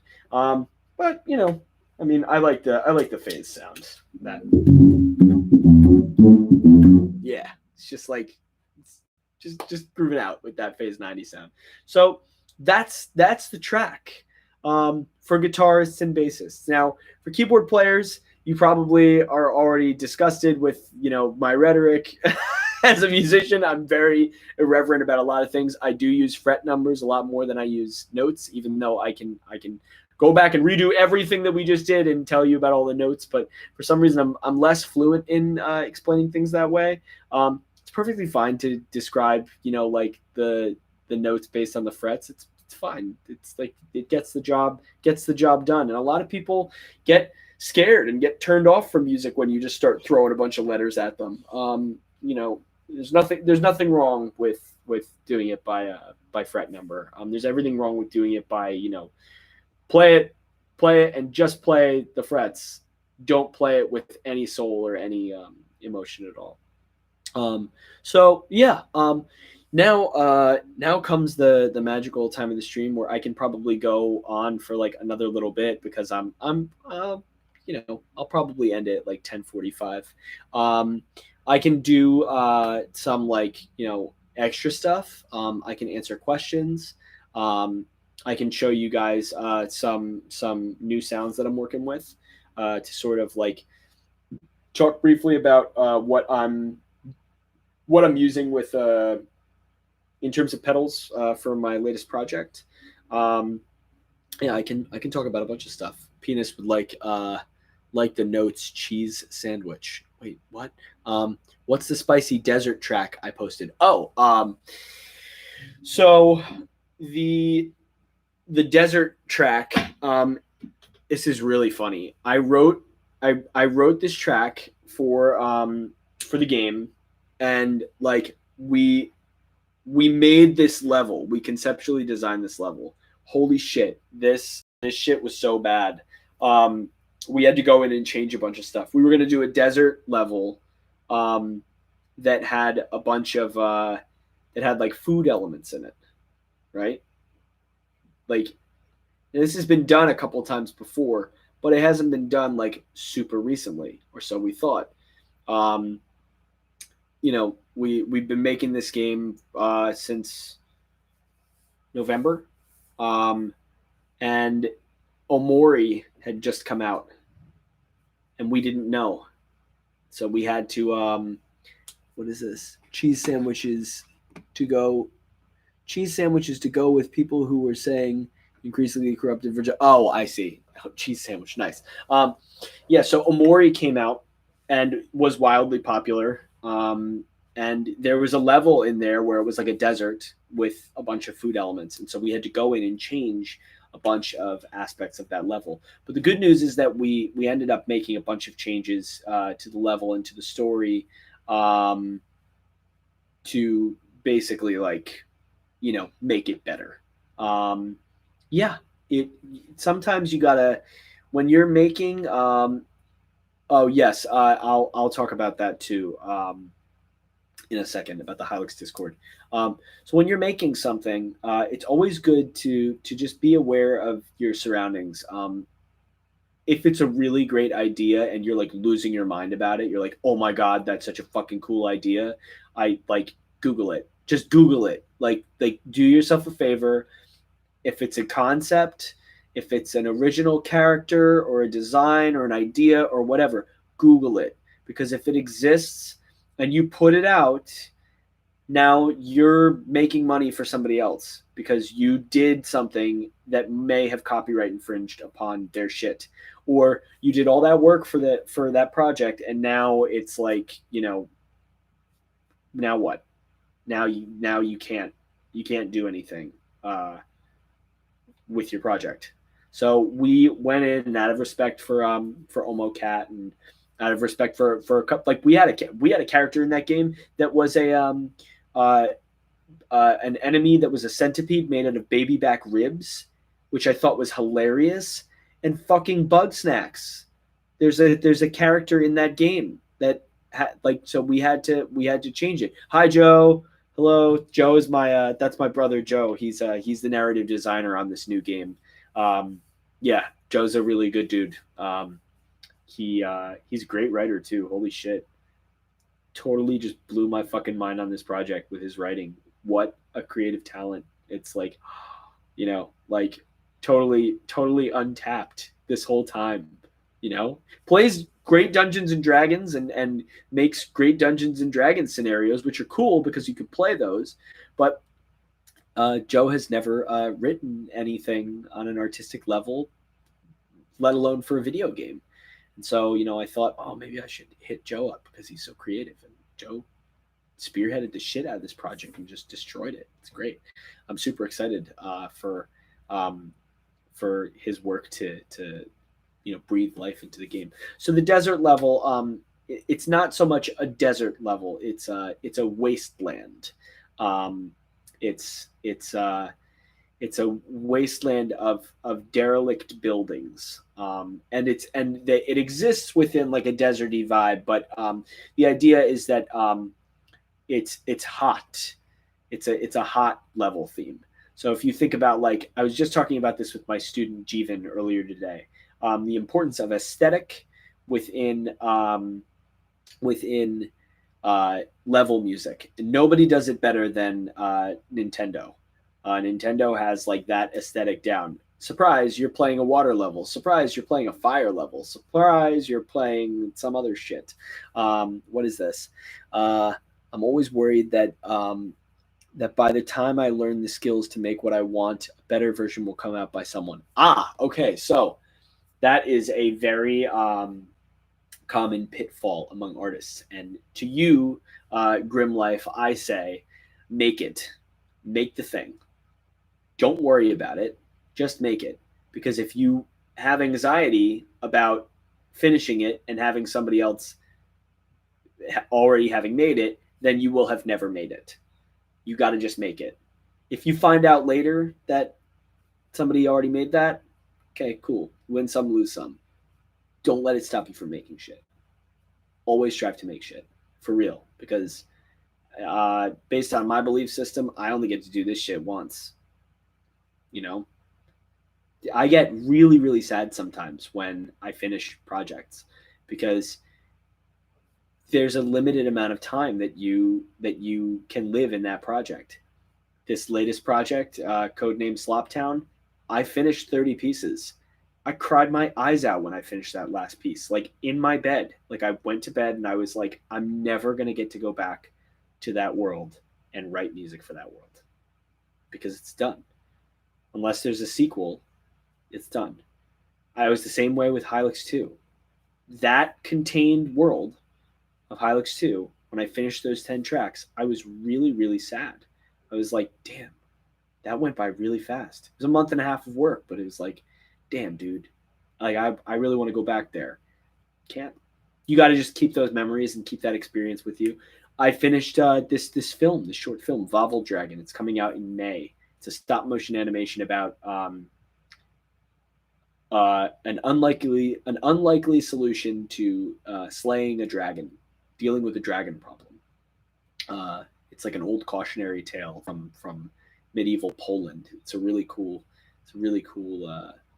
vibe. And I spent like 30 hours in that track, 6 minutes and 15 seconds worth of. It's a through composed piece, and I was really fucking sad when I finished it. I was like, damn, dude, like why can't I just live in these pieces forever?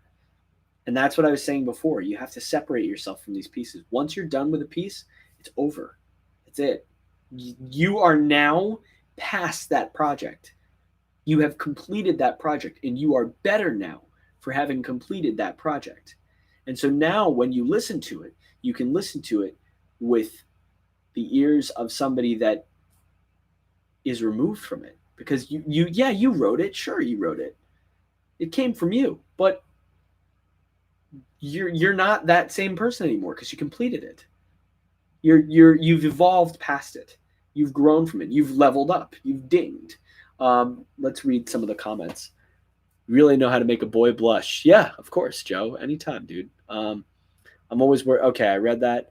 Just checked if my ideas for an RPG had been done before, and I'm delayed to learn that they have not. Major Ghoul, make that fucking RPG and tell the world so we can play it. Whoa.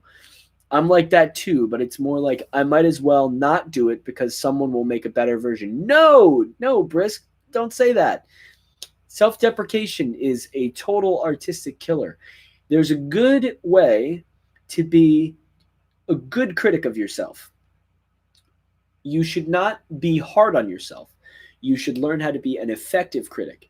What are things that I can do better? Not, wow, this sucks. How can I improve upon this? Always spin it in a positive way. If you do that, you just might find that you'll start making shit with more respect for yourself, for your own art. You'll make stuff that you love right off the bat. I mean, sometimes I make stuff like I'll go through a week where it's like, fuck this, I suck, this is horrible, and then I go back and I listen to it. I'm like, what am I saying? This is great, and I feel good about it. You got to just be kinder to yourself sometimes. How does that tie into performance? Like performing live.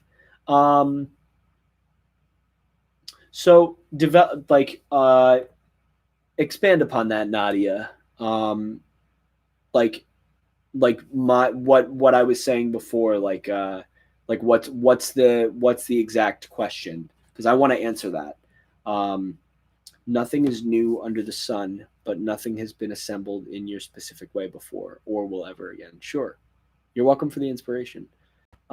Separation of pieces after you write them. Okay. So if you're performing the pieces, you have to understand that when you write a piece of music, that's the way the piece exists at that point when you write it. When you perform it for 30 years, like Rush or like, fucking Led Zeppelin or whatever, go and listen to any artist who wrote something and like go and listen to all the years that they performed that piece. The piece evolves because they're separated from it. They're separated from that moment that they completed the first iteration of the piece. It's happened with my band's music. We're like, we go back and play like shit from the first album, and it's like, yo, why didn't we do it this way? What the fuck is wrong with us? And it's like, oh, it's because we've grown as musicians. As you grow and you're moved from the initial release of a piece of music, you can start to embellish that piece with your newly found knowledge, your newly found skill, your newly honed technique. Um, it's important to remind yourself that you are constantly getting better as an artist if you practice. You're constantly getting better. Um, and you can't say to yourself like, I'm not moving, I'm not going anywhere, I'm not getting i'm not I'm not getting better. Because if that's the case, then you need to change up your practicing, your practice regimen, and you need to change up your practice schedule. um, it's usually a simple fix. Or you need to change the music that you're listening to, you need to change the influences that you're absorbing. um, let's see what else people are saying. I'm an absolute savage monster to myself, and I need to be. You do need to be nicer to yourself. Yeah, say it loud, say it proud, and say it loud for the people in the back. You got to be nicer to yourself as an artist, for sure. I've written a lot of guitar pieces, some with lyrics in the past couple of years, and all of them, I feel like they're not polished like I want them to be. Nadia, just go back and yeah. Oh, I get what you mean. I really cherish all these voice memo recordings. Yeah. Okay. Good. Okay. So you important. Record yourself regularly. Record yourself regularly. Because if you do, then you'll have an actual tangible experience, like thing that you can experience, like a piece of music that you experience of yourself from the past. It's a snapshot of the past. And you can listen to yourself and cringe. If you're cringing, you're growing. Remind yourself of that. If you're cringing, you are growing as a person. Really just remind yourself of that constantly, because like you can polish stuff. And I said earlier in the stream, Nadia, what's important is that write something, and if you have to hold on to it for 5 years, hold on to it for 5 years. Revisit it, rewrite it. Taylor Swift is rewriting her entire like first 4 albums or whatever because she wants to own the masters. She's going to rewrite them better. Man, the farther her career goes, the more respect I have for that lady. She's really great. I did not care for her at the beginning of her career, but she's really like doing right by what artists need to be like. She's being very kind to herself. She's going back and saying like, well, it's gonna take hard work, but I'm gonna have to re-record all these pieces so that I can own the masters, and I'll just do them better. It's fine. It's okay. I'll enjoy it. What am I going to do? I enjoyed it the first time. I might as well enjoy it the second time. Just going back and revisiting the pieces. I write fan fiction and play covers all the time.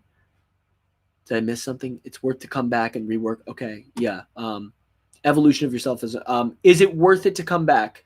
Yes, 100%. It's 100% worth it to go back and revisit.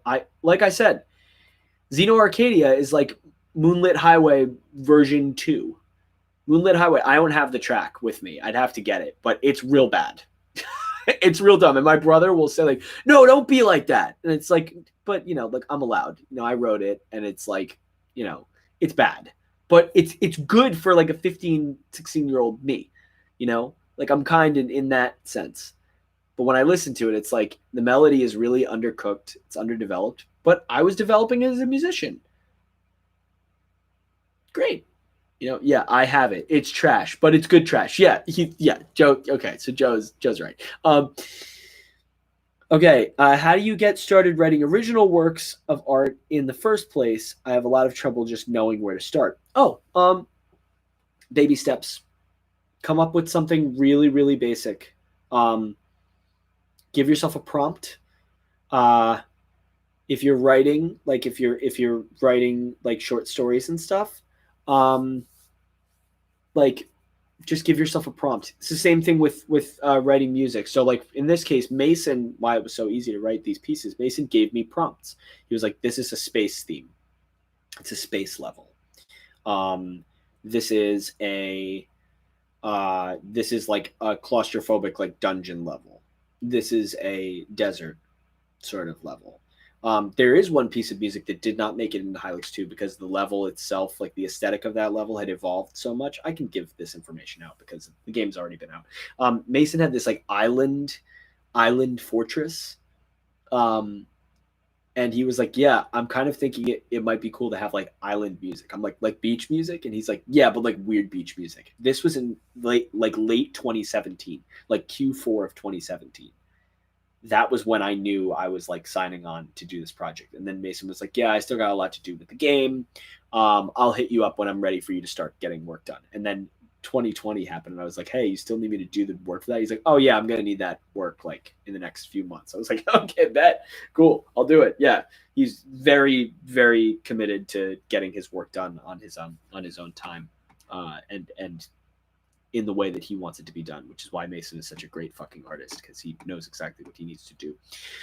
Let me answer this question. Recordings, evolution of an artist. Yeah, play covers all the time. Mental block. Yeah, you just gotta you gotta be taking in if you're experiencing that mental block. Super Cat Princess 8888. You need to just be like consuming different art. Like I know that sounds weird, but like switch up what you listen to, switch up the shows that you watch, read different books. That will help. It really will. Like always keep your options of who you are being influenced by wildly open and varied. Um, Reminds me of Impulse 1 and 2 by an Endless Sporadic. It's their same song remade. Yeah. Um, there's a graphic I saw a while ago that charts artistic skill versus ability to judge art. They're almost always at odds. Yeah, of course. It's like uh, skill and ability. Like your capability, your potential is always like you can be an incredible artist, but if you don't hone the skill necessary to allow those capabilities to come through, then you know what they're not necessarily at odds. They're symbiotic, and you need to, as an artist, you need to develop the connective tissue in order for your skill and your ability to help you create the best art that you can. It's trash, but it's good trash. Thanks, Joe. Primary thing is familiarity with some kind of musical expression or instrument. Yes. Moonlit Highway 2, Hylic Boogaloo, classic. So only a parent can call their baby ugly. Yeah, I think so. You know, he is the talented man. Thank you. Uh, we're gonna go down to Accretion Avenue classic. Well, anyone can call a baby ugly. It doesn't make it okay though. That's funny. I don't know, man. I've seen some really ugly babies. Sarcasm. Ha ha ha. Hylics 1 and 2 ever going to be ported to Switch? Great question. Probably not. Like, I mean, I know that like that costs money to do like a port like that.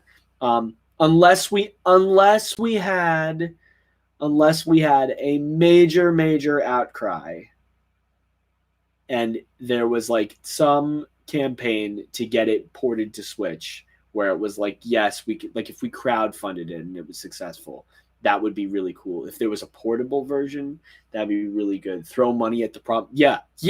Put your money where your mouth is, man. You could do that, and yeah, it would. I mean, am I still offering lessons? Yeah. I teach lessons. So because I had been doing these things are a little bit more like they're not wishy washy, but like it's less about technique and it's more about like how I did this, and then I pipe in like a bunch of philosophy as well to get you guys to understand the my personal artistic philosophy as well as my humanness connected to the art that I've made. But yeah, if you're looking for guitar lessons or bass lessons or anything like even composition lessons or music theory lessons, I'm good to do it in virtual. I actually picked up a student.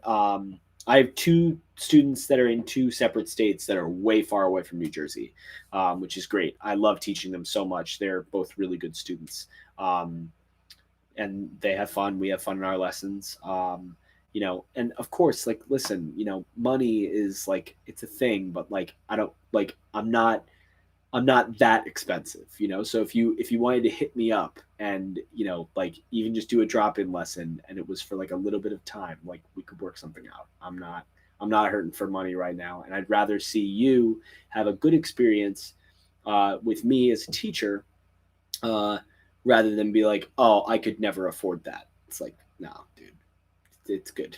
It's fine. I can help. That's like my number one, like philosophy is wake up every day and just like say to yourself in the mirror, I can help, or how can I help? It's how you got to live, It's like a real Jesus sounding thing, but that's what it is. It's a good way to live. Goodbye, disposable income. Yeah, good. Sayonara, disposable income. Goodbye. Do you mind sharing your rate?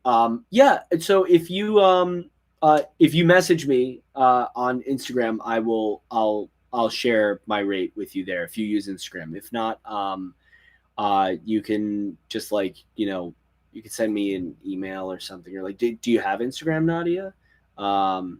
Yeah, hit me up on Instagram. It's just Chuck_Salamone. That's my Instagram account. You can hit me up there. We'll talk about rates. I just don't want to talk about that like because then that turns into like I'm talking about it on like a Hylics stream, and it's like this is really to bolster Mason's brand, as well as like my own musicianship and how I'm connected to his brand and how our brands are connected together. It's like I don't want to be like, yeah, like I'll share my rates with you, but like, yeah, I'd love to.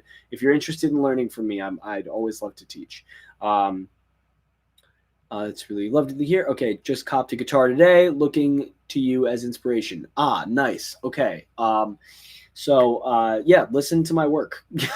Like listen to it all. I'd like to think of myself as like a really creative player. I'm not like a virtuoso by any means. I do not play the fast wheedlies, but I really love playing tasteful stuff. So like Frank Zappa played weird, tasteful shit all the time. I really love like some of the heavier, like chuggy stuff from Mastodon. I've always liked that band. Coheed and Cambria. Although the older I get, the further I stray from that fan base. That fan base is just oh boy, And I love those guys too. Like I love Claudio. I love Travis. I love Zach. And oh my god. Evan, is that his name? I can never remember that. They've been through so many drummers, but I really, the fan base is like Jesus Christ. Like I love Coheed so much. Oh, you everyone's leaving. It's so sad, but I've been on stream for over 2 hours, so I believe it. Super Cat, be good. I'll see you in the next stream. Liminal Haunt. Wait, are you leaving Liminal Haunt, or like I don't know. Ever get into Modest Mouse? Yeah, I was into Modest Mouse for a little bit. I remember I was into Modest Mouse, Queens of the Stone Age, and Foo Fighters. Those three bands like were in my regular rotation in my car when I first got my driver's license. Like those were like just bands that I would listen to when I was driving down the Jersey highway, dodging potholes. Hello, Diana. Oh, Diana is one of my students. She is great. She's so awesome. Such a good student. Her and her sister. So good. Aspiring young developers. Aspiring. Very important. As soon as one of your kids says, hey, I'm thinking about doing this thing, there's only 2 words that you need to say to them. If it involves art and it's not like, hey, Chuck, I'm thinking about, doing this thing that's illegal. It's like you should tell them no. But if they say, I'm thinking about getting into making video games, all you have to do is say, do it. That's it. And that's what those kids are doing. It's like, video games at a young age? Very hell yeah. I have too many responsibilities to dodge. I can't leave. Yeah, classic, dude. You gotta just dodge all the responsibilities, man. My responsibility was to literally stop feeling like shit from my second Moderna shot. Oh my god, dude. Jesus. It was like I felt okay for like I want to say like at the very beginning of this stream is when I started feeling better. Like, but all day I was like like not feeling great at all. Sir Dougal. Oh, Dougal Doggle, Deagle Doggle. Yeah, dude. That's horrible advice. What do you mean what's horrible advice? What? Just do it? What? Wait, what? Hold on. What did I say? What did I say wrong, Joe? Yeah, if you're thinking about doing something, my advice was if you're thinking about doing something with dodge your responsibilities. Oh yeah, dude. Yeah. No, well, I mean, depends on what the responsibilities are. If you have time, it's fine. Oh yeah. I now I understand. I fucked up. Mea culpa. Gonna peace out. Alan, dude, I hope. Okay, one last endorsement for Alan Morris. Go to his channel after this. Check out his cover of Them's Fighting Words. It's a great cover. It's like, holy shit, such a good player. Like, great guitar player. My God. And good bassist. Great bassist. Everything that he played on that track was like, oh, it's real. He can really do it. It's an awesome player. You think he played a solo in one of his songs? Like he did a solo or something? And I was like, man, this dude can smoke me, man. Like you could just see it in his playing. It was like, nah, I would never think to do that. That's awesome. It's great playing. It's tasteful playing. I'm so burnt out. Oh, dude, take care of your shit. Yeah. Joe and I, oh my God, dude. Joe and I are the definition of like, we're not about our shit in like our teenage years. Like total, like, oh my God, dude. If I could go back and redo high school, I would do it like for the grades purpose. Like the social climate for high school for me was just absolute garbage. But like, like thinking about my work ethic now, I wish that I could apply that to being a high schooler. Like my work ethic is so much better now. And I take shit way more seriously now than I did. It's like, oh man. But I mean, it had to happen that way so that I could get to this point. So I really shouldn't be mad at myself. Yeah, Joe and I, we just totally fucking crushed our work for project codename Sloptown. There was a lot of work that needed to be done. I think Joe wrote like close to 150 pages worth of material, and I completed 30 tracks. It's important to set deadlines, and it's important to have a good workflow, and it's important to have scheduled time when you are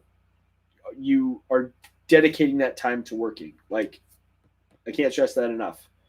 For me, it was Monday, like throughout the week, I would just, write stuff down, come up with ideas, record little snippets here and there. But Friday night, 8:00 at night, I would compose from 8:00 until like midnight or 1:00.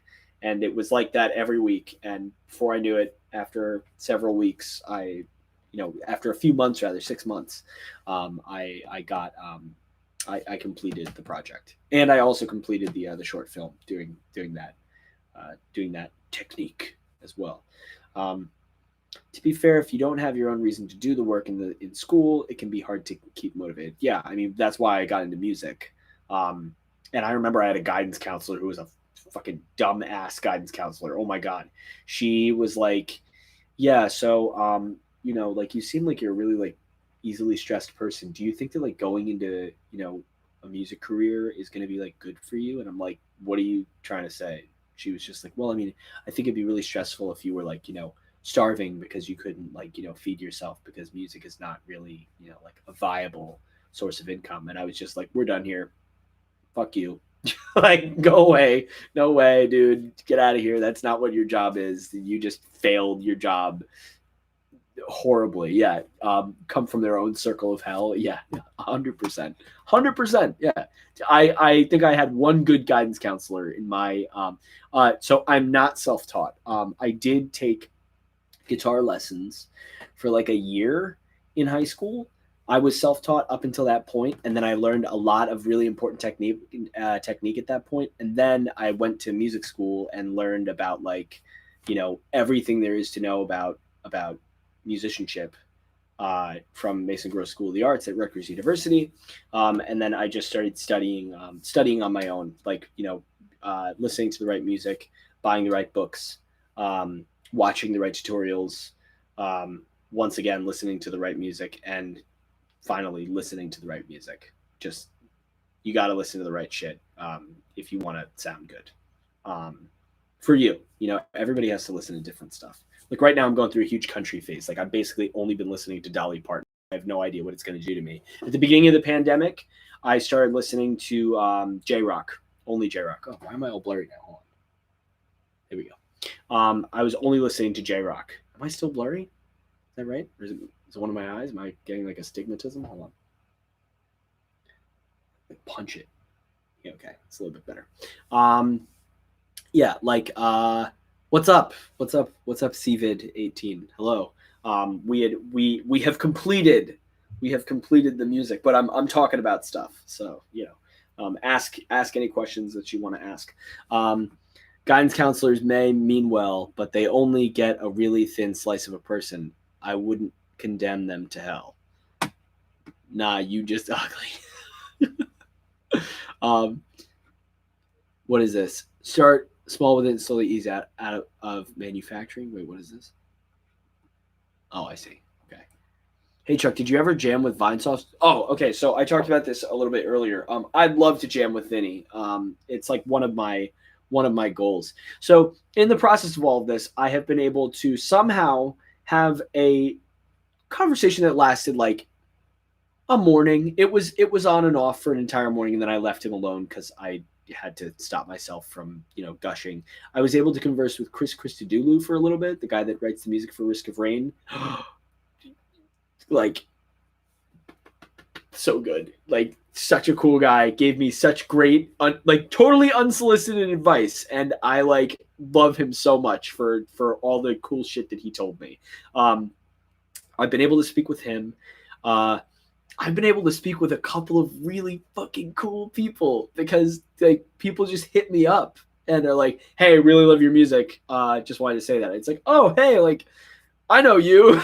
It's like I can't talk about some of these people because it's like I just can't. But yeah, it's been great. It's been really, really great to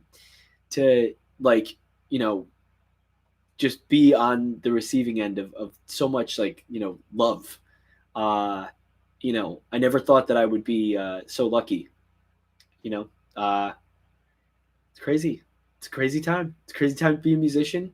I'm really appreciative of no, it's you guys deserve the transparency, which is what you guys and gals and everybody, folks, peeps, y'all deserve the transparency. Y'all deserve the attention to detail. I think that's better for the industry because there's an elusive aspect, right, that needs to be maintained. Mason, in our current dynamic duo setting, and I'm really hoping that I get to work with that guy for a long time. He's got this elusive thing about him, and he's really hard to he's very, very careful about how much he talks in a public space, which is great because I will just talk to anyone and everyone about anything for 8 hours. But I think that's a good balance. It's a good balance for his brand. It helps bring people in and understand a little bit more about it. Some things are better left to mystery, but sometimes it's good to just like talk with someone that was there in the room when the sausage was getting made. Um, Corporeal entities. Yeah, you're a wizard. You're a wizard, Harry. No, no, I'm just Harry. I'm just Harry Hagrid. I showed that to Mason. He fucking lost his mind. He had never seen it. Mason is a ninja. He's a Mason ninja, a ninja. Got it. Um, I think that adds to the experience. Makes his games all the more bizarre. Yeah, because he'll talk with you about stuff, but like he won't really like talk with you about it, you know. And even then, some of his reasons behind what he does are dubious, you know, and they should be, because there doesn't need to be a rhyme or a reason as to why some of these characters act the way they do or why they're shaped the way they're shaped. Sometimes it's just like, yeah, it's fucking cool, man. That's a cool design. That's it. Mason is a cryptid. Classic thoughts on Chuck Person's Echo Jams, first supposed vaporwave, and what are your thoughts on meme music in general, mashups, etc.? So I don't know. I did do a little bit of a dive into vaporwave like 2 months ago when I was teaching my student about. I teach my student a lot about different aesthetics, and we talked about this. Joe, be good. I'll catch you on the flip side, brother. I'll be seeing mom tomorrow. She did give me the beers, the swanky beers, so I will be enjoying those probably over the weekend, responsibly. Enjoy responsibly. Yeah, I'll make sure that my brother saw my mom last weekend, and then my mom came up here, and now she's gonna spend the weekend at my place, at my house. Yeah, have a good night, Joe. I'll talk to you soon, brother. Okay, love you, dude. Um, my favorite beer. What's my favorite beer? Sour Monkey by Victory. Sour Monkey. Yeah, that's a good beer. Or three. Favorite three beers. Sour Monkey. Um, I really love Garden. I think Garden's a good beer. And then, oh man, there was this one beer that was too wacky to to turn it down. Um, Vine Stefan. Vine Stefan. It's like the oldest brewery in existence. It was like established in 1070 by like monks or some shit. It's really good. Oh, Citrus Kato-chan. That's one of my other students. What's your opinion on the entire existence of Kickstarters? Okay, so really good question, young maestra. Okay, so here's what I think about Kickstarters. Um, there are specific things that you do need money for up front, for sure. You just do, especially if your idea is really potent. I think Kickstarters for people that already have a brand that's established. So, like in Mason's case, I think a Kickstarter is good, because it it sort of like um, it sort of like puts you in this position where like the alarm is being sounded, and you can pre-order stuff. You can set it and forget it. When you're brand new and you haven't made anything and you're spinning this like furious game about your product, and there's really nothing to show for it, there's nothing historical to show for it, and you're just giving a person some trailer or something, and you have a Kickstarter and that's it, those people feel like they're taking a risk. So the Kickstarter in that case needs to be set up in a way that is fair, and not like the Kickstarters of people that already have an established fan base, because it's way different. Otherwise, it looks like begging. It's no different than literally like busking or like holding up a cardboard sign saying like I need money for something. There's nothing wrong with it. I think that artistic patronage is good, but there's got to be a way to um, instill hard work in artists, because a lot of these artists are like, um, I need a Kickstarter so I can focus on my art. Well, why don't you learn how to like make potent art within the schedule that exists in your life right now so that you can then get out of that schedule because you earned the right to get out of that schedule. Like 5 years ago, I was working at a Starbucks while teaching like 40 students so that I could have enough money to be comfortable when we moved into a house. Like I wanted to have like a ton of money backed up so that if anything went wrong, I would have like 3 months worth of security comfortably. Like sometimes you got to make sacrifices and work and not just assume like, yeah, I'm going to do this Kickstarter because people are going to give me money. It's not like that. You got to work really hard. Um, and sometimes like your idea is really good right off the bat. And it's like, yeah, cool. Let's do a Kickstarter. So it's a little nuanced, Citrus Kato Chan. Yeah, I've got a regular where I work, and he's building a tabletop. Yeah, hell yeah, dude. Fuck yeah.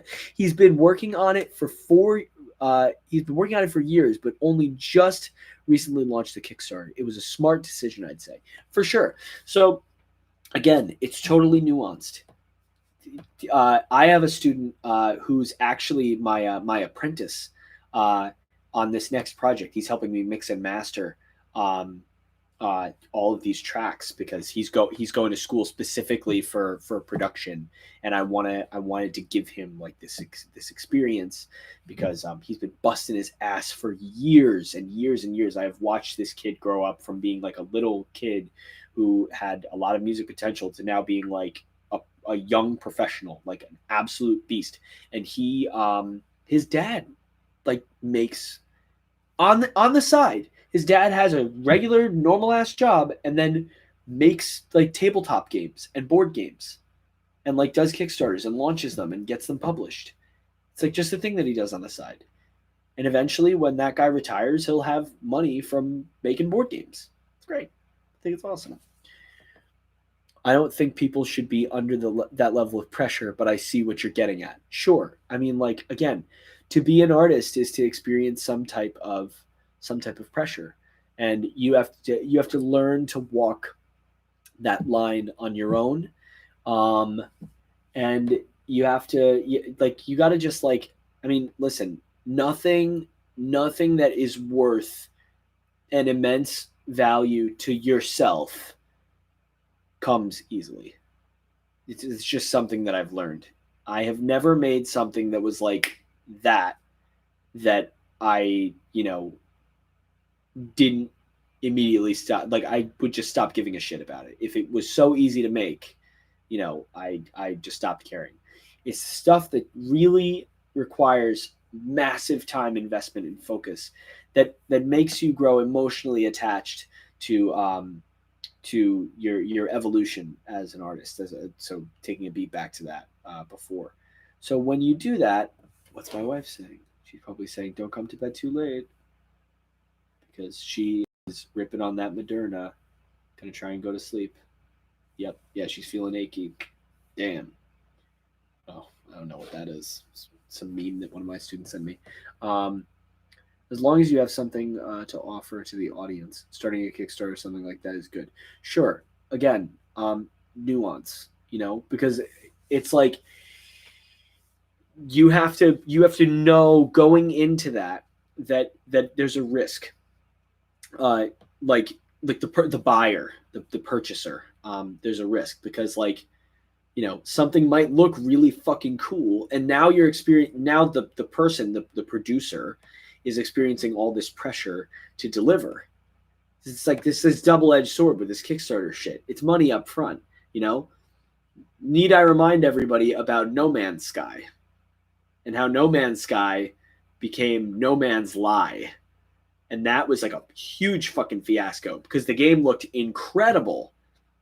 And then it came out and it was like total garbage. And now apparently it's okay. It's been fixed years later. And that's not me talking shit about that developer. It's just that's what happened. The game did not do well, and it had to. It was in its own way.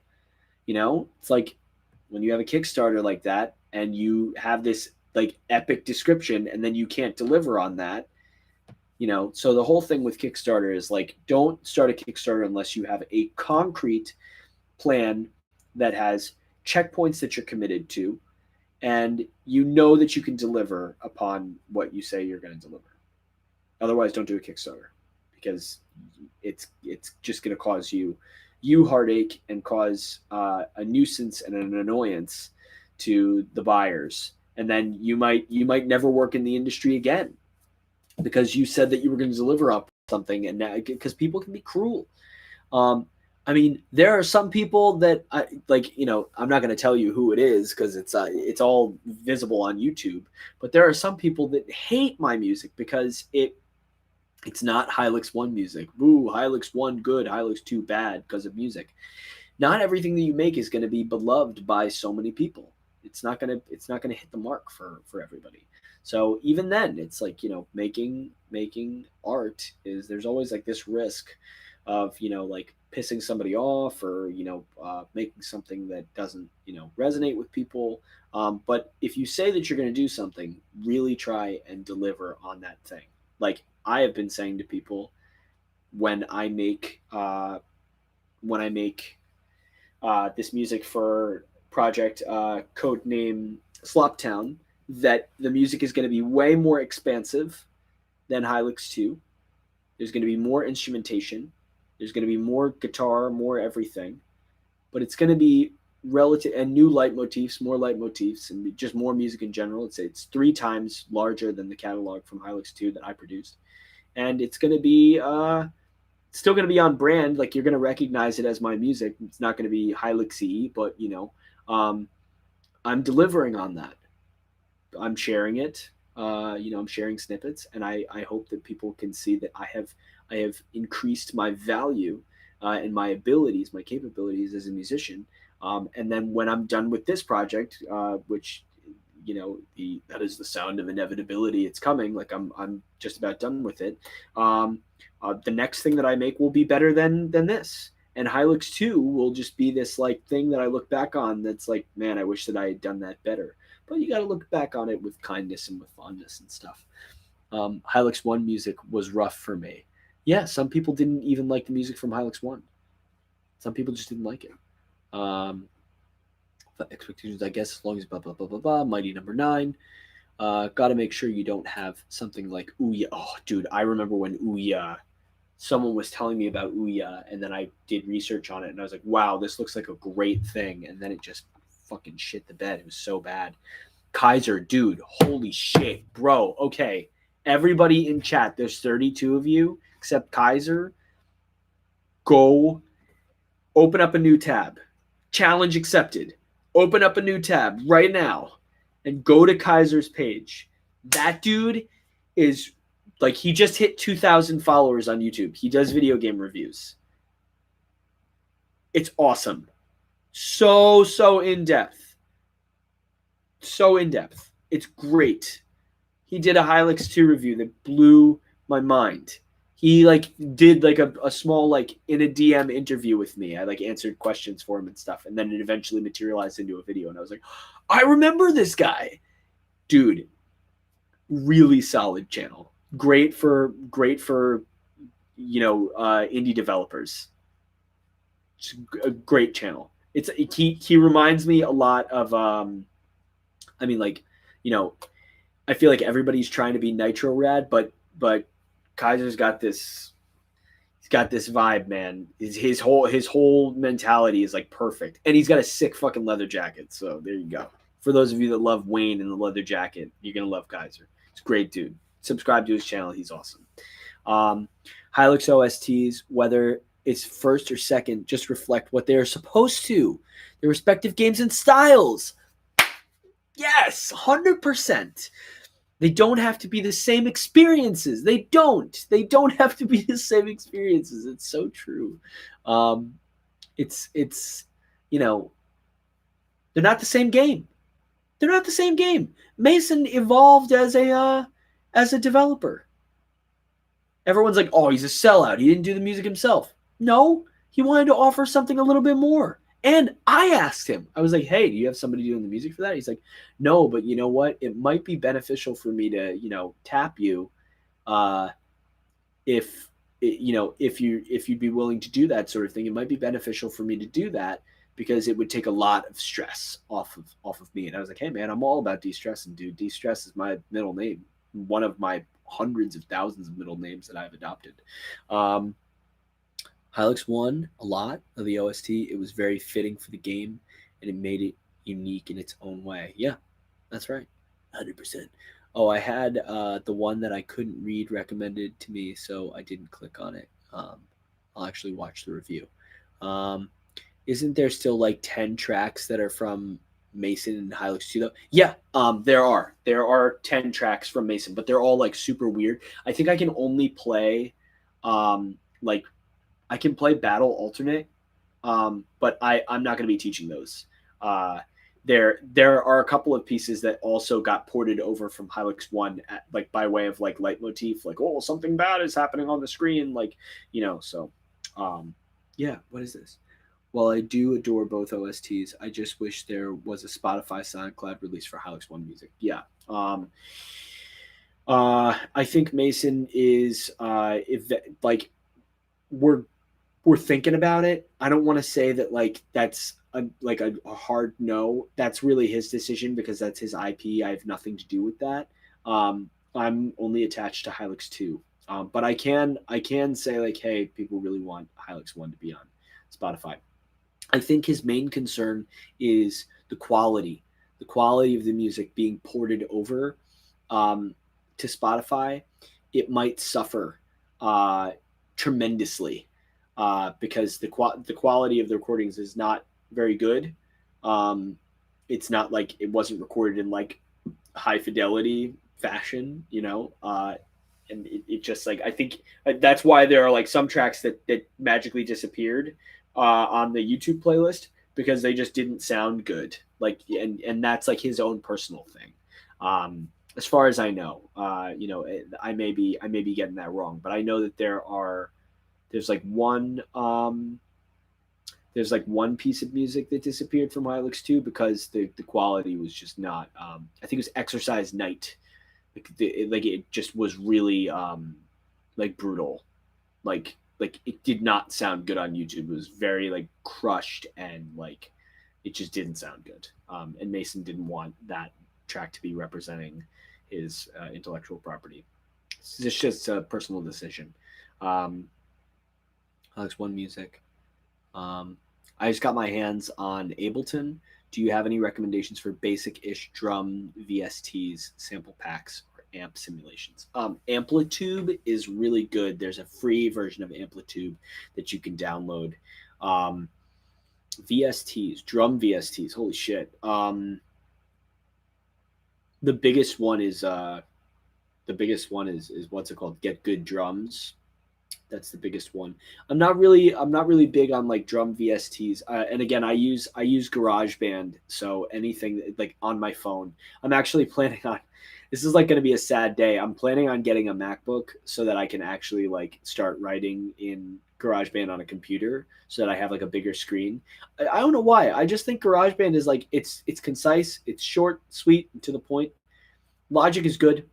I might start recording in Logic, but um, I don't know, man. I really like GarageBand because it's so easy to use. It's so like no frills, no nonsense. Play well, play the tracks right, mix it. That's it. Pump it out, baby. That's it. It's good to go. Um, GarageBand does fucking rule, dude. It's great. It's such a good little tool. I've been using this shit for I don't know how long, like a year and a half, 2 years now. Um, yeah, Nadia, I'd say get good drums. GGD. That's a really good drum pack. That's like what a lot of like the metal people are using. But I mean, it's not just for metal. It's great. Modern Massive is the drum VST that is used most on prog metal stuff now. Um, there's random uploads for Hylics 2 OST on SC. I know SoundCloud. Yeah. Uh, I have to take those down. I gotta do a sweep. That means like if they exist, like I gotta do a sweep of that. So anybody that re-uploads that shit, that's like, no, dude, you gotta stop stealing our stuff. We don't play that shit. Um, so do you think he'd be open to re-recording some of the tracks in the future? Maybe. It's really difficult because he's not a professional musician. That's not what he does. So for him to just like go and replicate it is like it's a really tall order. And I can understand it because a lot of it is really weird, hypnagogic, just like out of your body, out of your mind, just playing whatever sounds good, playing whatever feels good in that moment. Record it, and that's it. Like a lot, like Mason. He's been a little self-deprecating about his musicianship before, but I know he can play guitar like at least half decent because I've done like I had an opportunity to give Mason a guitar lesson once because I had to teach him some stuff that I will not talk about. And yeah, I had to teach him some stuff, and his technique's great. His hands looked really good on the guitar. He looked like he knew his way around the instrument. So, you know, uh, I think he can play. I just think like Mason's a visual artist and a game developer. He's not dedicating all of his time to um, making guitar wheedly wheedlies. He's making clay, blurpy blurpies. You heard it here first. Mason's making clay blurpy blurpies. I don't even know what the fuck that means. It's probably getting to be that time. Getting to be that time, guys. GarageBand rules, yes. Hylics 2 vinyl happened. Yeah. Oh, 100% Kaiser. That is definitely coming. We just have to research how much money vinyl has inflated because vinyl is so fucking expensive right now. It's unbelievable. Like to press anything is like crazy, but we're checking it out. We know that we want to do it. Also, tape. It'll be Hylics 2 OST will be out on vinyl and tape. So far, those are the main forms of media. Ephemeral shit. Yeah, ephemeral shit. Ephemeral shit. So true. Ephemeral mealy. Wheedly. When will the vinyl or when will the vinyl be sold or where? I'm thinking it'll be available through CD Baby. We have to get it pressed and then get it shipped to CD Baby, like in so that it's in their stock. Um, I think we need to get it pressed through Disc Makers, which is in Pennsauken, New Jersey. It's like it's like outside of Philly. Um, then we need to have Disc Makers mail that batch to CD Baby, and then it will be purchasable on CD Baby. I think that's how it works. I'm doing more research, but I think it'll be available online. Like it won't be available in a physical store somewhere. And then what's crazy is vinyl. Vinyl, like it never truly disappears. So like somebody years down the road, 50, 60 years, that vinyl gets redistributed into the world in a record store, and somebody else is buying Hylics too. And that's how legacies live on, is getting it on physical media somehow and making sure that it gets passed on to the next person. Nice to hear from you again, Chuck. You just got wisdom tooth surgery, so I won't be picking up the guitar, but I'm very glad to catch the second masterclass. Okay, yeah. So definitely, like when I'm done, go back and watch it because I finished teaching the music like an hour ago, but or maybe even longer. So news reports in 50 years about some kid's head exploding after going to the record store. Yeah, no, people in the future will be getting cosmetic surgery to make their heads look like moons. That's just the reality. It's just gonna be, and it'll be like the Hylics movement, and Mason and I will be in fucking huge trouble. we'll be like, no, don't do that. Yeah. I'd have to hog my dad's record player, but holy moly, listening to Fancy Me Computer on vinyl will literally kill me probably. Yeah, 100%. Hearing myself on vinyl is going to be a very serious moment in my career when it happens. I remember hearing myself on a CD the first time. I was like, holy fuck, this is hitting different. I remember we pressed our first CD. I have so many CDs in this room because we got 1,000 of them printed and we only sold like 300. So I have like 700 fucking CDs. This is a long time ago already. This is like Amigos Amigos. My band has been around since 2003, 2004, and it's 2021. Yeah, we've been around for a while, but no one knows about us because no one cares. Um, Not if, but when it happens. Yeah. Yeah. When it happens. Melt my face right off. 100%. Yeah. I believe it's going to happen. The vinyl is going to happen. Um, so we did Xeno Arcadia. We've done Them's Fighting Words in another video. We have 2 down out of 10. We're a fifth of the way through my tracks, 20%. Really, there's nothing that I can do. I can remake the finale track. I can show you guys how I did it with my like I can show you how I would do it if I was to do a live loop, or I could do like a vocal performance of each thing. I could do that, but I mean, like, it's not. I mean, like, sure, I guess. Thank you, Bandcamp, for having all those amigos. Yeah, amigos. Amigos does exist on Bandcamp. I did put all of the tracks up. You can also check out that music on Spotify and Apple Music and every streaming service out there. If you want to listen to Amigos Amigos at all, you don't have to. I mean, you should. It's great music. But I don't want to be like, yes, I'm using this Hylics 2 platform to promote that band. Like, if you come across it, stop and listen to it. It's great. I like think of that band and those folks that I play music with. I think of them very fondly, and I think and speak very highly of all of them. And I miss all of them terribly. It's been a year since we've made any music together because of COVID, but I've seen a couple of them. Uh, it's just hard. It's been really hard. I can't wait. I can't wait to be making music with them again. But things got to change because of the state of the live music situation. It's just not. It will not be viable for us to play out for quite some time. It'll be way too much of a time investment and not enough money. And I love playing music live, but I don't love playing music live and like losing money on it. I can't do that anymore. I'm 31 years old. The time to do that was when I was 18. And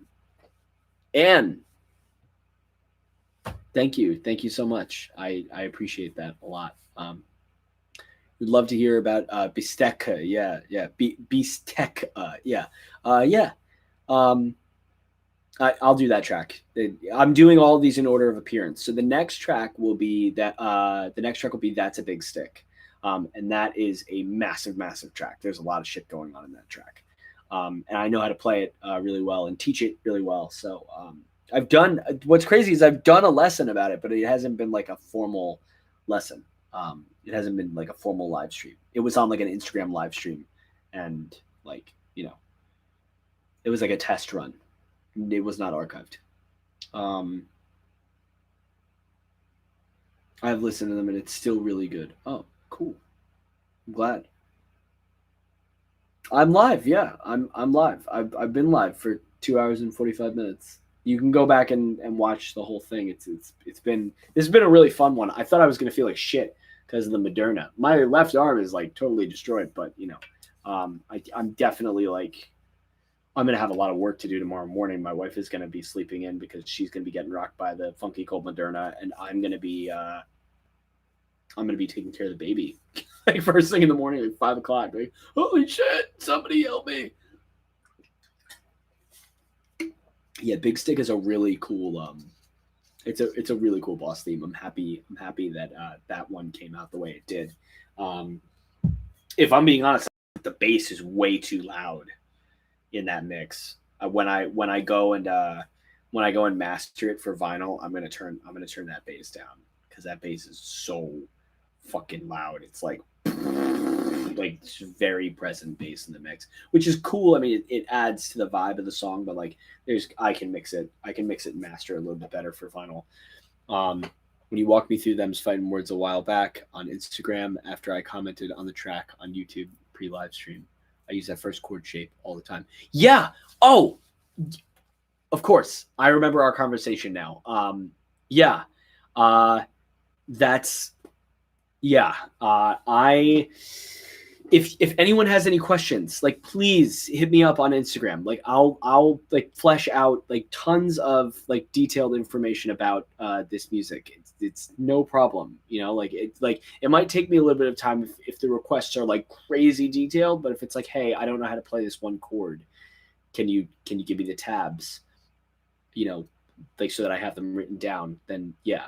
I'm thinking about like getting like a whiteboard back here so that I could write down the chords and stuff to have it be like a legitimate masterclass. That might be nice. I do have chalkboard paint on that wall and that wall. One wall is for announcements. The other wall is like my education wall. When I had students down here, I would like turn around and like I would like write stuff on the wall for them to see. I would write entire chord progressions so that they could see it when we were rehearsing through their track, or when we would write music. I would just have the chord progressions. Getting my second Moderna dose in 5 days. The first one sucked. Yeah, the first one was bad. I'm telling you, Jonas, the second one is not good. It's not good at all. I don't want to get into the nitty-gritty details of it, but I was not feeling well all day. And seemingly when I clicked start the live stream, I started to feel better, and through this live stream I've felt like myself. I was not feeling like myself all day. It was fucked up. I was like, my brain was just like misfiring on every level. It was nuts. What's my favorite game at the moment? I've been playing I mean, I really love Risk of Rain and Risk of Rain 1. I think that those games are great. My favorite game. I value the time that I play like Mario Kart and Super Smash Brothers with Mason and like Mason's brother and my brother and like some other friends. I think that those are like, I think that that's like some of the most fun that I have when I'm playing video games. What else? I've been playing through Days Gone. That's like a fun game. It's a little like, you know, it's all right. It's like I like it. You know, I think it's a fun game. I still have to play through The Last of Us 1, not The Last of Us. The Last of Us 2. I haven't played that yet.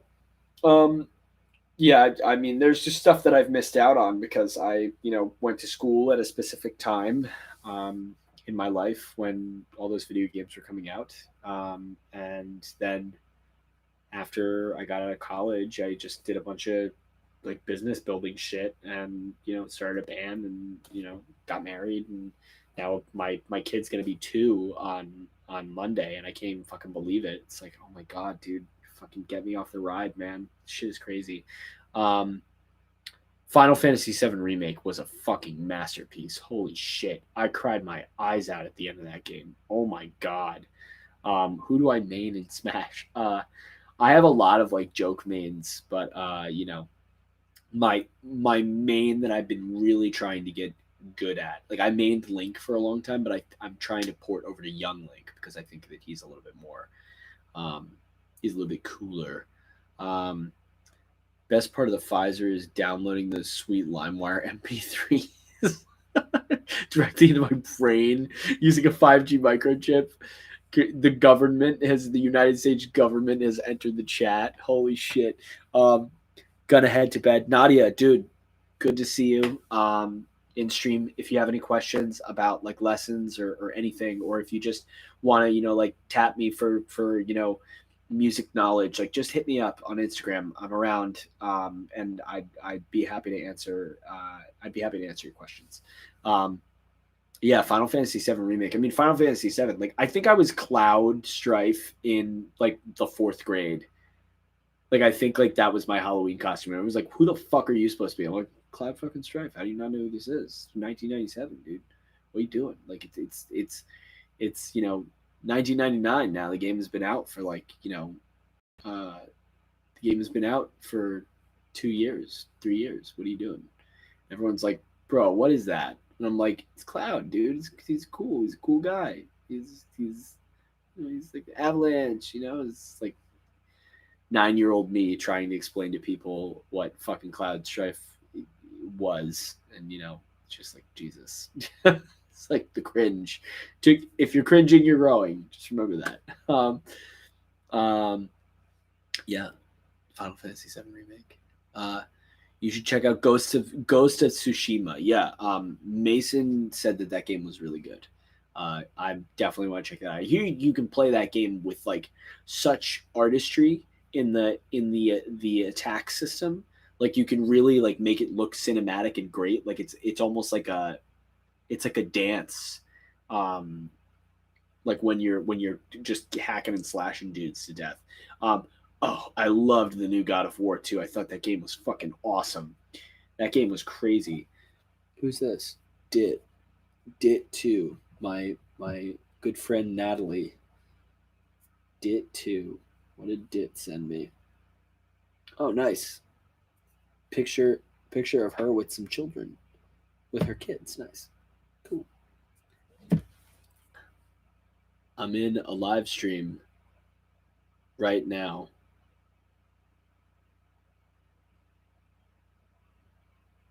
Nice children. No, shouldn't write that. Nice children. Sweet family pic. Okay.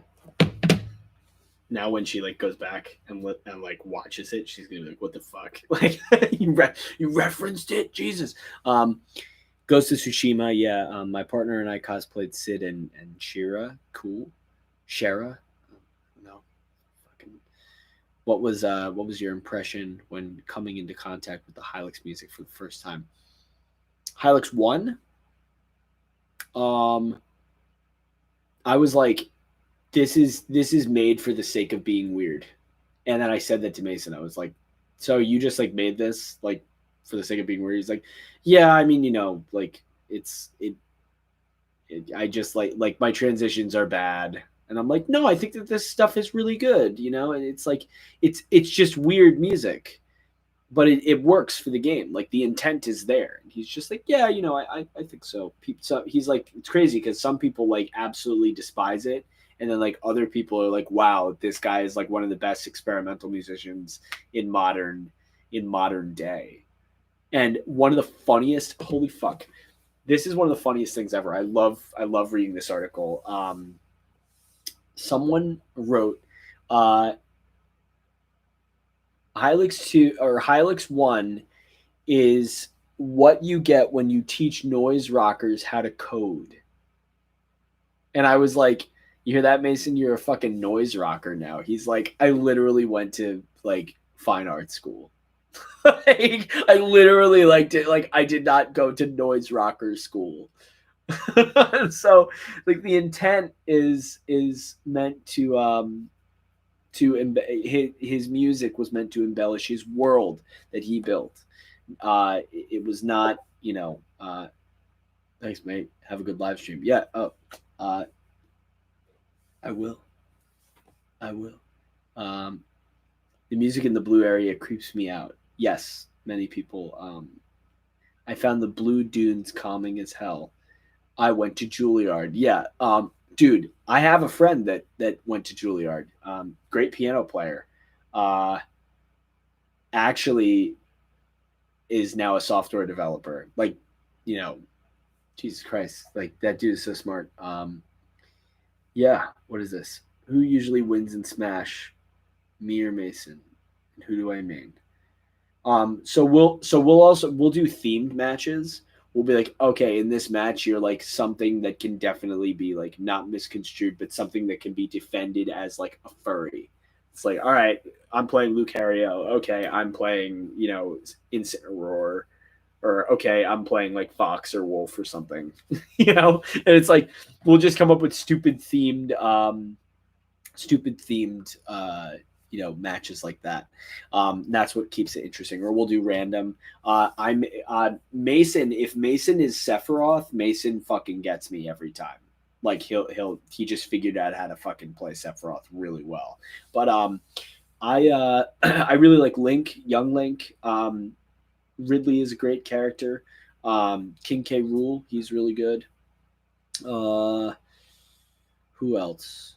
Oh, Zero Suit Samus is really cool if I'm trying to play a fast character. And then my like jokester character that I fuck around with occasionally is Wii Fit Trainer. I think that character, the female Wii Fit Trainer, I think she's hilarious. New match, everyone choose an orb. Link gang, rise up, rise up. What else did I miss? Oh, my favorite video game composer, Kaiser, dude. In this order: Nobuo Uematsu, Koji Kondo, and then maybe like the composer that's taking over the Final Fantasy games. She did the compositions for like Kingdom Hearts games. I only played the first two. Show the signed name tag. Sure, I'll show it.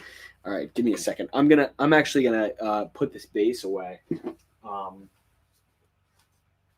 Yeah, I'll show it. There's I'd like to post that picture, or I'd like to get it framed. I have a picture of myself with Nobuo. It's one of my prized possessions. But here's my laminate. Here's my laminate from the Brooklyn Academy of Music, and there's his signature right there. It's real shitty, but yeah, April 1st and April 2nd, I did night one for the Distant Worlds concert. I sang in the Final Fantasy choir. It was great. It's a really good experience for 20-year-old me, or 21-year-old me. Nobuo is I mean, I got a chance to talk with him for maybe like 2 minutes, but he was such a kind man, and he was so excited to see how excited I was to meet him. And when I reflect on that, I always have to remember that like I want to spread that joy to fans of my music. Like I'm so excited that people are excited to be interacting with me, and I think that that's great. He was so kind and just so stoked to see how stoked I was. And I just tried to ask all the right questions I could. And then he signed some stuff for me. And that was it. I got to sing One Winged Angel. I was here, right? And Nobuo was right here. Down and to the left by like a foot and a half. I sang One Winged Angel right next to that fucking guy. And it was like, this is a beautiful fucking moment. It was awesome. Yeah, dude. Oh my god, if I did a project with Nobuo Uematsu, I would be like, Jesus Christ. Yeah, I have been blessed for real. It was like a genuine fucking blessing. I was like, it was just one of those things where like, it just I feel like that's one of the things that made me want to become made me realize that I could do it. That I could work hard enough to become a video game composer. And even now, like I'm still trying to figure out like how I can do it better. So I have to get involved in more games. And like I'm tapped for the next Mason Lindroth game, which is great. I'm super grateful for that. Mason's a great guy, and I thank him endlessly every day for allowing me to collaborate with him, because he doesn't have to. He could very easily do this on his own. But I think he sees the value in my work, which is good. And then we got this new game coming out, codenamed Sloptown. It's gonna be great. It's gonna be really fucking nice. I did want to say I had gotten started on it before. Hylics, the Discord, Hylicord, which had like 3,500 people, but there were only ever like 300 to 400 users that were active at a time, and even then, it was like never. They were active, but they weren't like active every day. We decided to freeze it because like it was just a lot. It was just a lot going on. It was a massive time investment. Now it's not to say that that we don't care about the fans. We do. We care about the fans so much that we want to work on the next thing to give them another experience. We also cared about the moderation team, and I wanted to discuss that like just for a minute. The moderation team was completely voluntary, including myself. I moderated in Hylicord every single day for like a year, and it was a lot of fucking work. I was in there all the time, interacting with fans, being attentive, answering questions, fielding stuff to lower moderators, fielding stuff to Mason, and it just got to a point where it was like, this is so much work for a voluntary staff and like it's no longer fair, and we can't keep doing this. And so we decided that we were just going to freeze it until the next thing comes out, and then we'll thaw it. And we had also been, I mean, like, I don't know what the future of it is, but we were talking about like having it be like that, where it comes to life and then hibernates, and it's only open for like a temporary amount of time. But we'll see. We'll see where we're at in however long it takes us to come up with the next thing. Let me read this. You've been blessed. Whoa, that's so cool. What's your favorite project you've worked on? My favorite project I've worked on is Hylics 2. I mean, and I've made some cool shit. What have I done? I did like a really cool project with I only say Hylics 2 for this reason.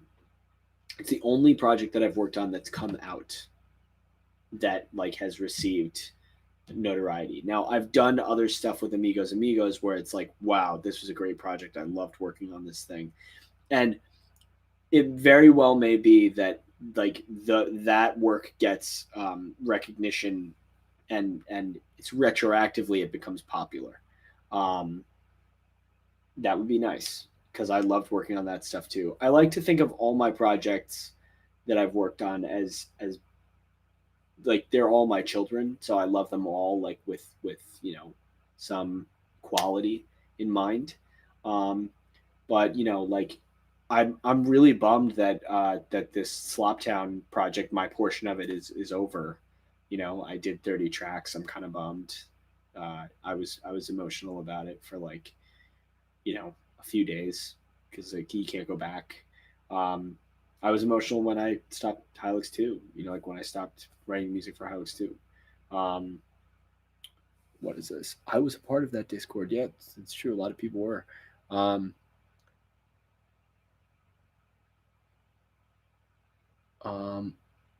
Fantasian. Yeah, I gotta see what Nobuo was up to.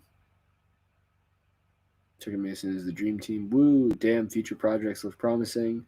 I was part of that Discord. A round of applause for the mods. Yeah, for real. Totally understandable. Frozen in time. Oh, I'm late. It's okay, Liv.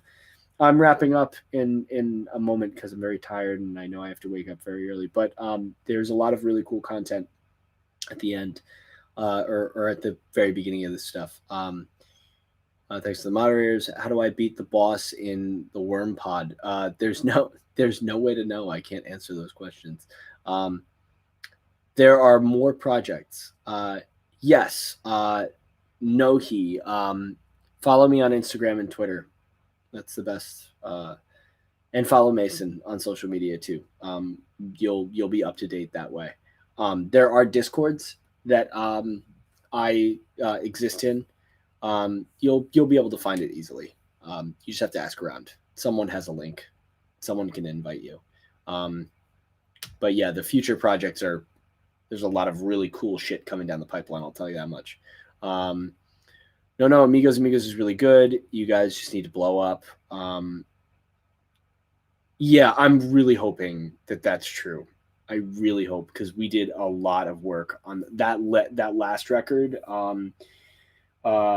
Observer is like fucking like ridiculous. It's like a really, really good record. I am super proud of that project. It's a concept album about it's about a human life cycle. It's like a spiritual journey.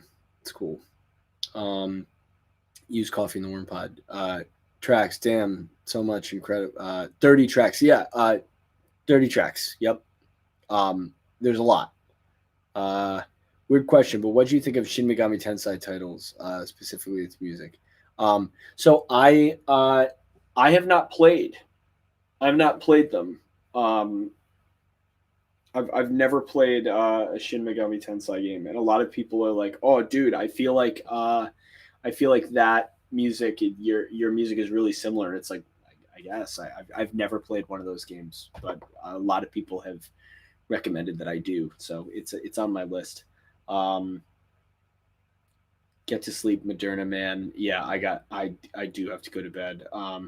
I'm gonna check Amigos right now. Yeah, do it. It's great. It is really good music. It's way different from my psychedelic Hylics stuff, but it's fun, like upbeat rock and roll. It's great. Just wanted to pop in, say I really love your work on Hylics too. Really made that OST memorable for me. Some of the catchiest songs I've heard in a game. Coots, thank you. I really appreciate that. That means a lot. I'm really trying. I'm really trying to write memorable experience stuff that people can look back on and be like, oh man, how we all like look back on Tim Fallon and that intro track to Solstice. Like, I want people to do that with me. It's really, I'm just trying to be Tim Fallon. I mean, Tim Fallon's trying to be Tim Fallon. Let's be real. How much do you feel inspired by chiptune artists, new and old? Here, hold on. I'll play something for you guys. Let me open it up. This is all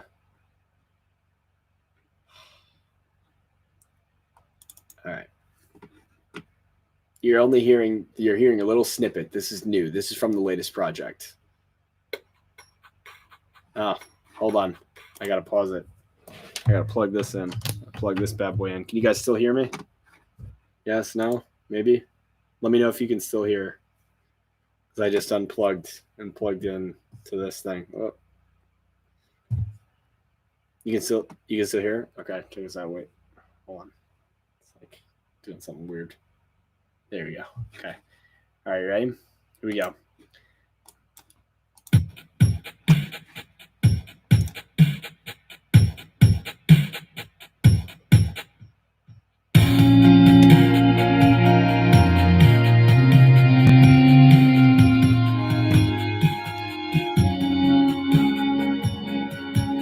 This will be my exit music.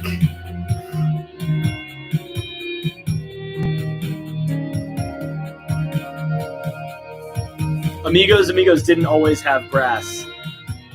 So yeah, 8-bit is huge in this game, but it's an 8-bit pedal. So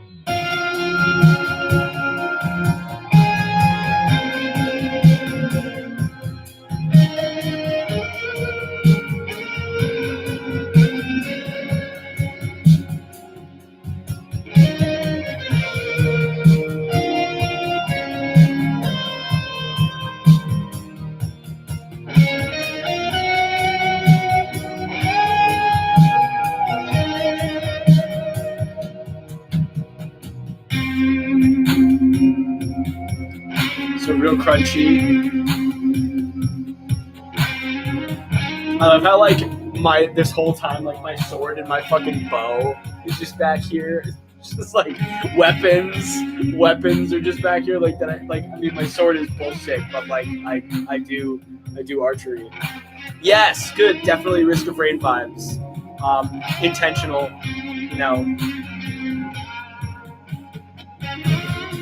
Yeah, Chris Christodoulou is one of my like great inspiration to me. Tons of 8-bit layered in there, but it's an 8-bit guitar pedal. It's not composed in there. You're welcome, Brisk. That's the point. That's the point of that song. Kaiser, dude, have a good night, man. I hope you get a lot of followers. Here's the chorus. What's the pre-chorus? One, two.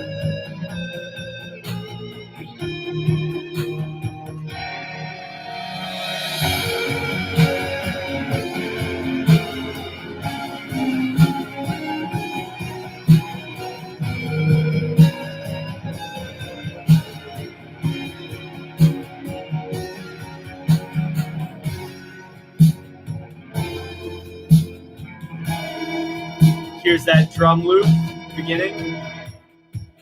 It's a good way to separate things. Yeah, so that whole thing is like almost 3 minutes. It's a long track. This game, the name of it has not been Nohi. Thank you. I'm everybody.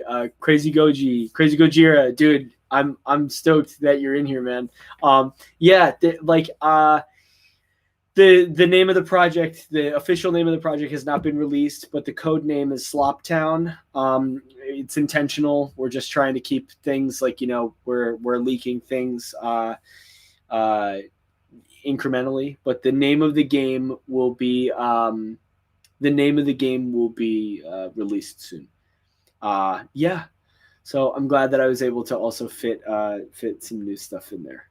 All right, I've been streaming for 3 hours and 11 minutes, 12 minutes. Shit. All right. So I'm going to go.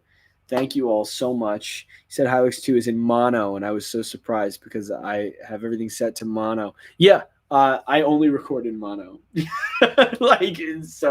fucking pointless to do it in stereo. I mean, it's not, no, don't take that. Take that with a grain of salt. Stereo is very cool, but I like recording in mono because I'm like basic.